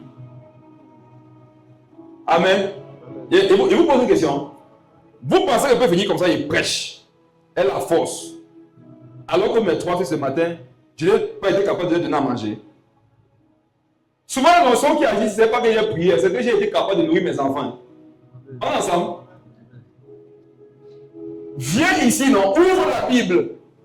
Nous sommes le 20e, le 15. Supposons que tu payes le loyer le 16. Tu sais en train de prêcher. Fais ça, je vais prendre la foi en Dieu. La foi, toute épreuve. Satan dit seulement que, ok, demain on va passer à ton bailleur. Tu dis le Saint-Esprit vient de me convaincre qu'on va parler de notre sujet. Vous savez, on va prier. La prière. Alors que c'est que Satan a tapé un coup où il fallait pas le gars au sol. Beaucoup, si vous savez de quoi il parle, tu es souvent en train comme ça, tu montes spirituellement en langue. Tu ouvres ta Bible et tu vois les rimes. Satan te dit seulement que mais tu es au chômage. Tu essaies de te rappeler des 850 rimes que Dieu t'a avancé, même un, il n'y a plus. Donc parfois pour garder la parole que Dieu te donne, il faut faire quoi? Il faut aller chercher le travail. La parole conserve, le travail conserve la parole. La stabilité sociale conserve Jésus. Le Seigneur a parlé de la parabole des différentes terres. Il dit qu'il y a des terres qui ont trouvé à la parole de occasion de chute parce que les temps sont venus, c'était difficile. Ils ont vraiment reçu la parole, non? Mais la vie les a rattrapés. Donc si tu es d'accord avec moi qu'aucun homme ne peut vivre sans rien et être toujours heureux, cherche à te débrouiller. Avançons rapidement, allons dans... Il les a repris, continue. Verset 8. Et je leur dis, nous avons racheté selon notre pouvoir nos frères les Juifs, vendus aux nations. Et vous viendrez vous-même, vos frères, et vous vendriez vous-même vos frères, vendriez vous-même vos frères. Et c'est à nous qu'ils seraient vendus. Ils se tuent, ne trouvant rien à reprendre. Donc, il y a des Juifs qui prenaient, après qui exploitaient leurs propres frères. Un peu comme toi, tu veux exploiter le commerce de ta soeur. La Bible reprend ça. Il dit donc, on les a rachetés à l'esclavage, mais vous voulez maintenant refaire des esclaves. Les gens discutent sa petite marchandise dehors pour baisser le prix, toi aussi. Amen. Amen. Et dire, quand on fait vendre quelque chose à 500, tu discutes là, est-ce que tu es sérieux? Est-ce que tu es sérieux? Lis la suite. Puis je dis, ce que vous faites N'est pas bien. Oui. Ne devrez-vous pas marcher dans la crainte de notre Dieu pour n'être pas insultés par les nations, nos ennemis? Amen. Amen. Donc, Néhémie faisait comprendre par là que si les nations insultent l'église, c'est à cause de ce que les églises se font entre elles. C'est sur la base de ce que les Juifs se faisaient entre eux que Néhémie dit que vous n'agissez pas bien. À cause de ça, il y aura plus une certaine prospérité. Et les nations vont se moquer de nous. Quand l'église ne prospère pas, c'est parce que les chrétiens ne se comportent pas bien les uns envers les autres. Et comme vous allez tous échouer, ça va donner l'occasion aux païens de se moquer de vous. Le même enseignement nous permet de comprendre que dans une église, si les gens se soutiennent, ils vont réussir. On ne pourra pas se moquer d'eux. Moi, j'ai à cœur, et je vous avais dit ça, que chaque mois comme ça, on s'investit sur une personne. On prend un budget, on accompagne quelqu'un avec ça. On sort chacun une personne de la souffrance, du chômage. Imaginez que l'église peut établir chaque mois, non, 2 personnes d'une activité. En 1 an, vous pouvez imaginer les résultats. En 2 ans, 3 ans, on sera trop loin. On sera trop loin. Il y en a qui sont, ils ne font rien. S'il y avait un petit 500 000 francs, ça leur permettrait de commencer quelque chose de très bon. Hein? Mais là encore, les paresseux, ça va vous louper. Parce qu'il n'y a pas l'argent à jeter. Vous qui ne craignez pas Dieu, ça va vous louper aussi. Parce que pour investir sur quelqu'un, tu dois voir 2 choses. Est-ce qu'il craint Dieu? Est-ce qu'il est travailleur? Les 2 conditions doivent être réunies. Parce que investir des milliards même sur un paresseux Chanel, tu vas dépenser inutilement. Donc si les nations nous insultent, frère, c'est à cause de notre comportement les uns envers les autres. Tous les gens qui font une activité dans cette église, est-ce que tu as déjà semé quelque chose dans leur vie? Il y a des gens qui se débrouillent, non? Il y en a qui font les jus. Dans Emmanuel, dans Auréole. Il y en a qui vendent les montres, comme les reines. Il y en a qui vendent les sacs, les chaussures, les chips, les trucs. Il y a beaucoup de choses. Est-ce que vous avez à bénir leur commerce? Tu prends une somme d'argent, non? Tu prophétises dessus. Tu bénis cet argent. Tu achètes. Il n'y a pas rien que tu donnes, tu achètes. Parenthèse. Si vous achetez une marchandise, si vous donnez 1000 francs à quelqu'un qui fait un commerce, mais si vous achetez la marchandise à 500 et vous lui faites le pourboire sémencier de 500, ça a plus d'impact spirituel. Je vais vous expliquer ça un jour. Donc ne partez pas seulement donner une fois à la personne, acheter, non. Maintenant, avec un surplus, ça a un grand impact spirituel dans le commerce de la personne. Et tu pries, tu prophétises avant d'acheter. Parfois, c'est parti discuter le prix. Continuons. Moi aussi, et mes frères et mes serviteurs, nous leur avons prêté de l'argent et du blé. Abandonnons ce qu'ils nous doivent. Magnifique. Néhémie dit, moi, Néhémie leur reprend pour avoir prêté entre frères avec intérêt. Non? Et il dit, moi aussi, je leur ai prêté. Une façon de dire que je n'ai pas prêté avec intérêt. On est ensemble. Amen. Maintenant, il dit que vous savez quoi? Laissons-les avec ça. Néhémie avait atteint un niveau social qui pouvait faire qu'il te prête, non? Après, il dit non, laisse. Je ne suis pas en train de dire que si quelqu'un te prête, laisse avec, non.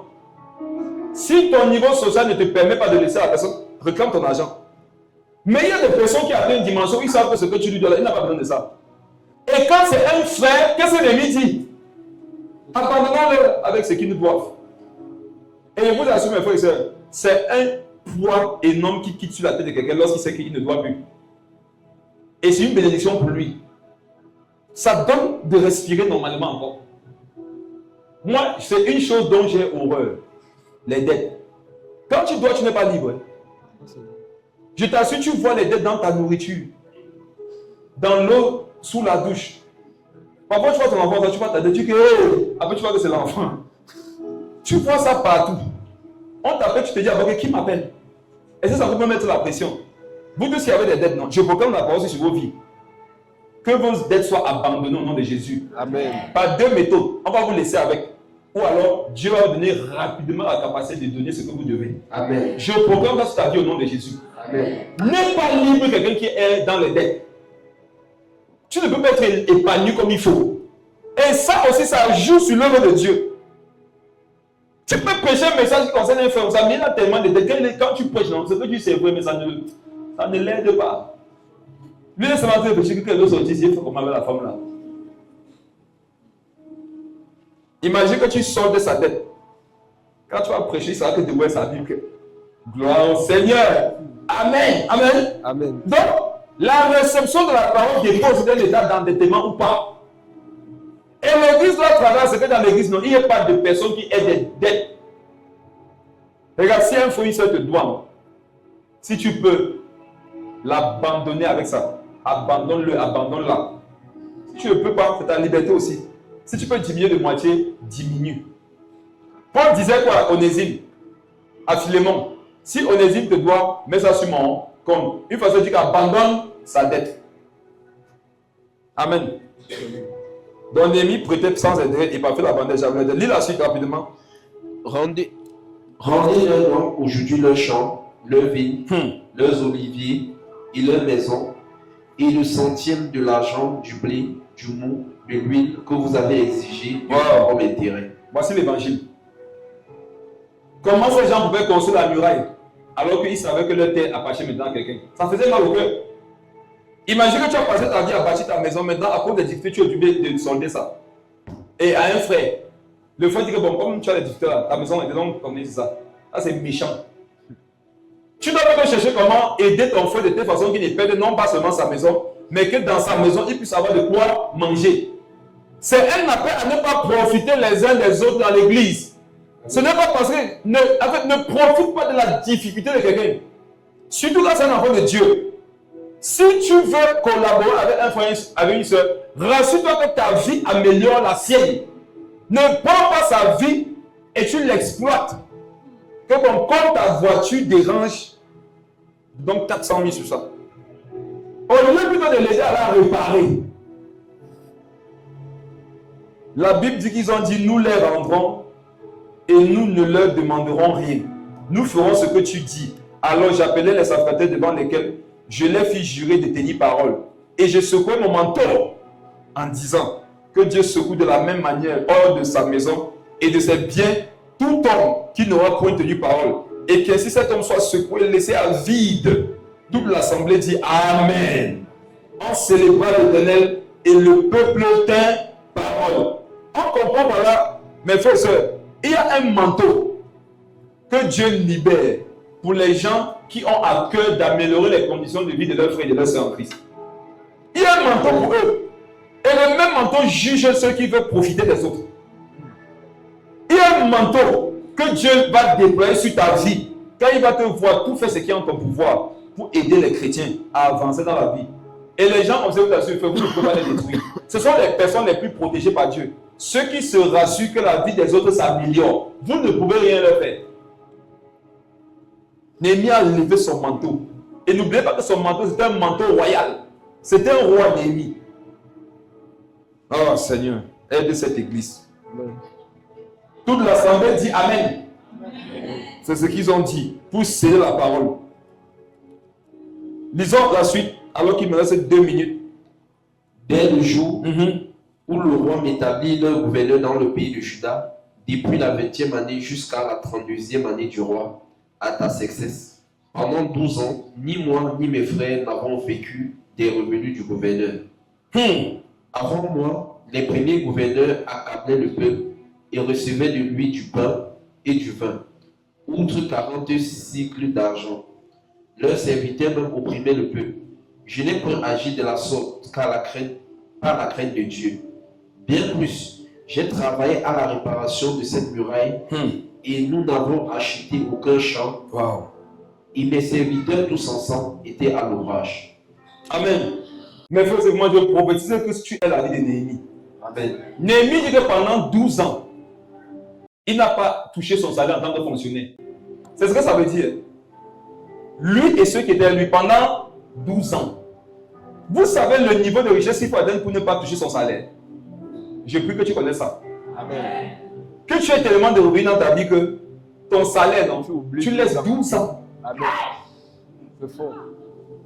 Donc ça peut vous que tu t'appelles que depuis je n'ai pas pris le salaire ici. Mais quand on vient voir que ça va faire 12 ans. Je prie que tu ne sois pas parmi la ligne que je vois soit à Yaoundé le 23 et le 24. Devant les banques. Amen. On a 4 devant la banque comme ça là. Mais frère, ça c'est pas une vie. En tout cas pour moi non. Ça ce n'est pas une vie. Vous êtes libre de vivre comme vous voulez. Je suis aussi libre selon ce que Dieu m'enseigne, non? De vivre comme je veux. Et il vous dit, pour moi, ce n'est pas une vie ça. De vivre toujours à la limite. Le 23 à minuit, je suis devant la banque et dehors. Parce qu'il faut qu'on me reçoive vite. Souvent quand tu passes dans la vie, tu ne vas pas une longue file d'attente pour aller tu peux enlever les miettes là. Mais personne dans terrain ne réfléchit à se dire comment est-ce que je peux faire pour ne plus venir me mettre en rang ici comme ça. Mes frères et sœurs, ma prière, c'est que l'église non, soit à l'abri non seulement du besoin, mais que l'église soit tellement autonome, socialement stable, qu'on puisse résoudre facilement non seulement nos problèmes, mais même les problèmes de tous les membres de nos familles. Amen. Qu'on puisse porter l'œuvre de Dieu et aller avec. Néhémie dit pendant 12 ans, mon frère. Et il dit que nous avons reconstruit. En la reconstruction, on a pris de l'argent. Donc Néhémie ne touche pas son salaire. Il dépense énormément, mais il ne tombe pas en faillite. Ça t'intéresse pas? Ça t'intéresse pas? Si ça t'intéresse, et tout le peuple dit Amen. Versets 18 et 19, on finit avec ça. Néhémie a dit qu'il ne touchait pas son salaire et il construisait. Maintenant, il dit même combien il mangeait. Pourquoi la Bible nous donne tous ces détails? C'est pour qu'on comprenne que voilà aussi comment Dieu voudrait qu'on vive. Lis le verset 18 de Néhémie 5. Néhémie 5, verset 18. Oui. On leur prêtait chaque jour un bœuf. Attends. C'est fort. Non, c'est pas fort, c'est très fort. C'est violent. On m'a prêté quoi? Chaque jour un bœuf. Une fois par mois. Non, Chaque jour. Chaque semaine. Chaque fois. chaque jour. Donc en cause de Néhémie, il y avait 365 mecs qui perdaient la vie par an. On m'a prêté Chaque jour un bœuf. Continue. 6 moutons. C'est pas ce que la Bible a 6 dit. moutons choisis. Très bien, voilà ce que la Bible a dit. 6 moutons. Choisis. Donc, on commence par les moutons de race. Grâce. Les moutons bien potelés. 6 moutons choisis. Continue. Et des oiseaux. Non, les oiseaux. Et tous les 10 jours, on me préparait en abondance tout le vin nécessaire. Regardez, à l'époque, il pressait les fruits de la vie. Quand ça avait fait 10 jours, Néhémie ne buvait plus. On devait faire le nouveau. Hey. Il y a les envies, quand tu commences à voir ça, ce n'est pas l'égarement, c'est la richesse qui est en haut. Et si vous avez remarqué, vous ne supportez plus manger à Dieu 2 jours. Vous ne savez pas d'où ça vient. Regardez, non. Essayez de manger un repas par jour pour voir si c'est peut-être Dieu. Si tu sens que tu ne veux plus manger, tu te dis Seigneur Jésus, je ne sais pas, c'est toi qui me parles. Si c'est toi qui me parles, allons. Chaque 10 jours, on recyclait son vin. Lis la suite. Tous les 10 jours, on préparait en abondance tout le vin nécessaire. Malgré cela, je n'ai point réclamé les revenus du gouverneur. En fait, Néhémie ici veut dire aux gens que je suis riche. Vous pensez qu'il veut dire quoi ici? Néhémie voulait leur faire comment? Regardez, les hommes de Dieu, non? Nous sommes riches. Alors vous êtes du gouverneur. Et on construit. Et on mange bien, on boit bien. C'est la vie que tu dois avoir. Amen. L'action spirituelle, quand il tombe sur la prédication, il dit que regardez, on regarde le peuple de Dieu, l'évangile de la prospérité. On lit la Bible, dit qu'on prêche l'évangile de la prospérité. C'est pas la Bible qu'on lit. Lis la suite. Malgré cela, je n'ai point réclamé les revenus du gouverneur. Oui. Parce que les travaux étaient à la charge de ce peuple. Oui. Souviens-toi favorablement de moi, ô mon Dieu, à cause de tout ce que j'ai fait pour ce peuple. Amen. Amen. Le peuple a fait la reconstruction et Néhémie a fait pour le peuple. Est-ce que vous avez compris le mystère caché derrière ça? Néhémie à lui seul remboursait au peuple ce que le peuple mettait à la disposition pour Dieu. Je vous dis, on doit être puissant. On doit être puissant. Néhémie, dans le principe, ne devait pas faire ça seul. Il fallait que le peuple participe pour être béni. Mais lui, derrière, il comblait tout ça. Je vous en supplie, ne laissez pas que l'œuvre de Dieu avance, non? Vous ne participez pas. C'est une chose très dangereuse. Rassure-toi de faire l'œuvre de Dieu. Ton argent part là-bas dedans. Je peux te dire une chose, Dieu peut faire sans toi. Mais t'assure, ça serait une malédiction sur ta vie. Ne laisse pas qu'on bâtisse. Tu n'es pas en train de participer. Néhémie a dit au peuple que vous avez les dettes, non? Il a essayé de trouver des solutions à leurs problèmes. Il a dit, les gars, bâtissez. Et par derrière, maintenant, il comblait. Ça veut dire quoi? Je te dis, le mois des offrandes, non? Tu avais tes pauvres 2000. Tu es venu d'abord donner. Par le principe des offrandes, Dieu va te faire grâce. Maintenant, le même Dieu peut me dire par derrière que non, donne-lui 10 000. Et il va t'appeler, dire, viens un peu. C'est comment? Est-ce que tu as quelque chose dans ta poche? 10 000. Tu as donné combien d'abord l'offrande? 2 000. Tu t'es connecté à Dieu. Maintenant, qui t'a donné 10 000 derrière? Néhémie. Et maintenant, moi, je peux prier pour dire, Seigneur Jésus, souviens-toi des 10 000 aussi qu'il a donné. Ce n'est pas le calcul maintenant, ce sont les principes. Vous comprenez? Amen. On comprend voilà que Dieu vous aide dans un ministère. Ceux qui dirigent sont capables de subvenir aux besoins de tout ce que le peuple fait. Et vous avez donc vu des hommes de Dieu qui ont atteint cette dimension. Il y a des hommes de Dieu ici dehors qui peuvent prendre en charge de leurs églises. Tous les membres de l'église, vous les avez dénoncés, vous avez dit qu'ils veulent le peuple. Ça vous regarde. Ce que vous avez dit, ça vous regarde vous et vos familles.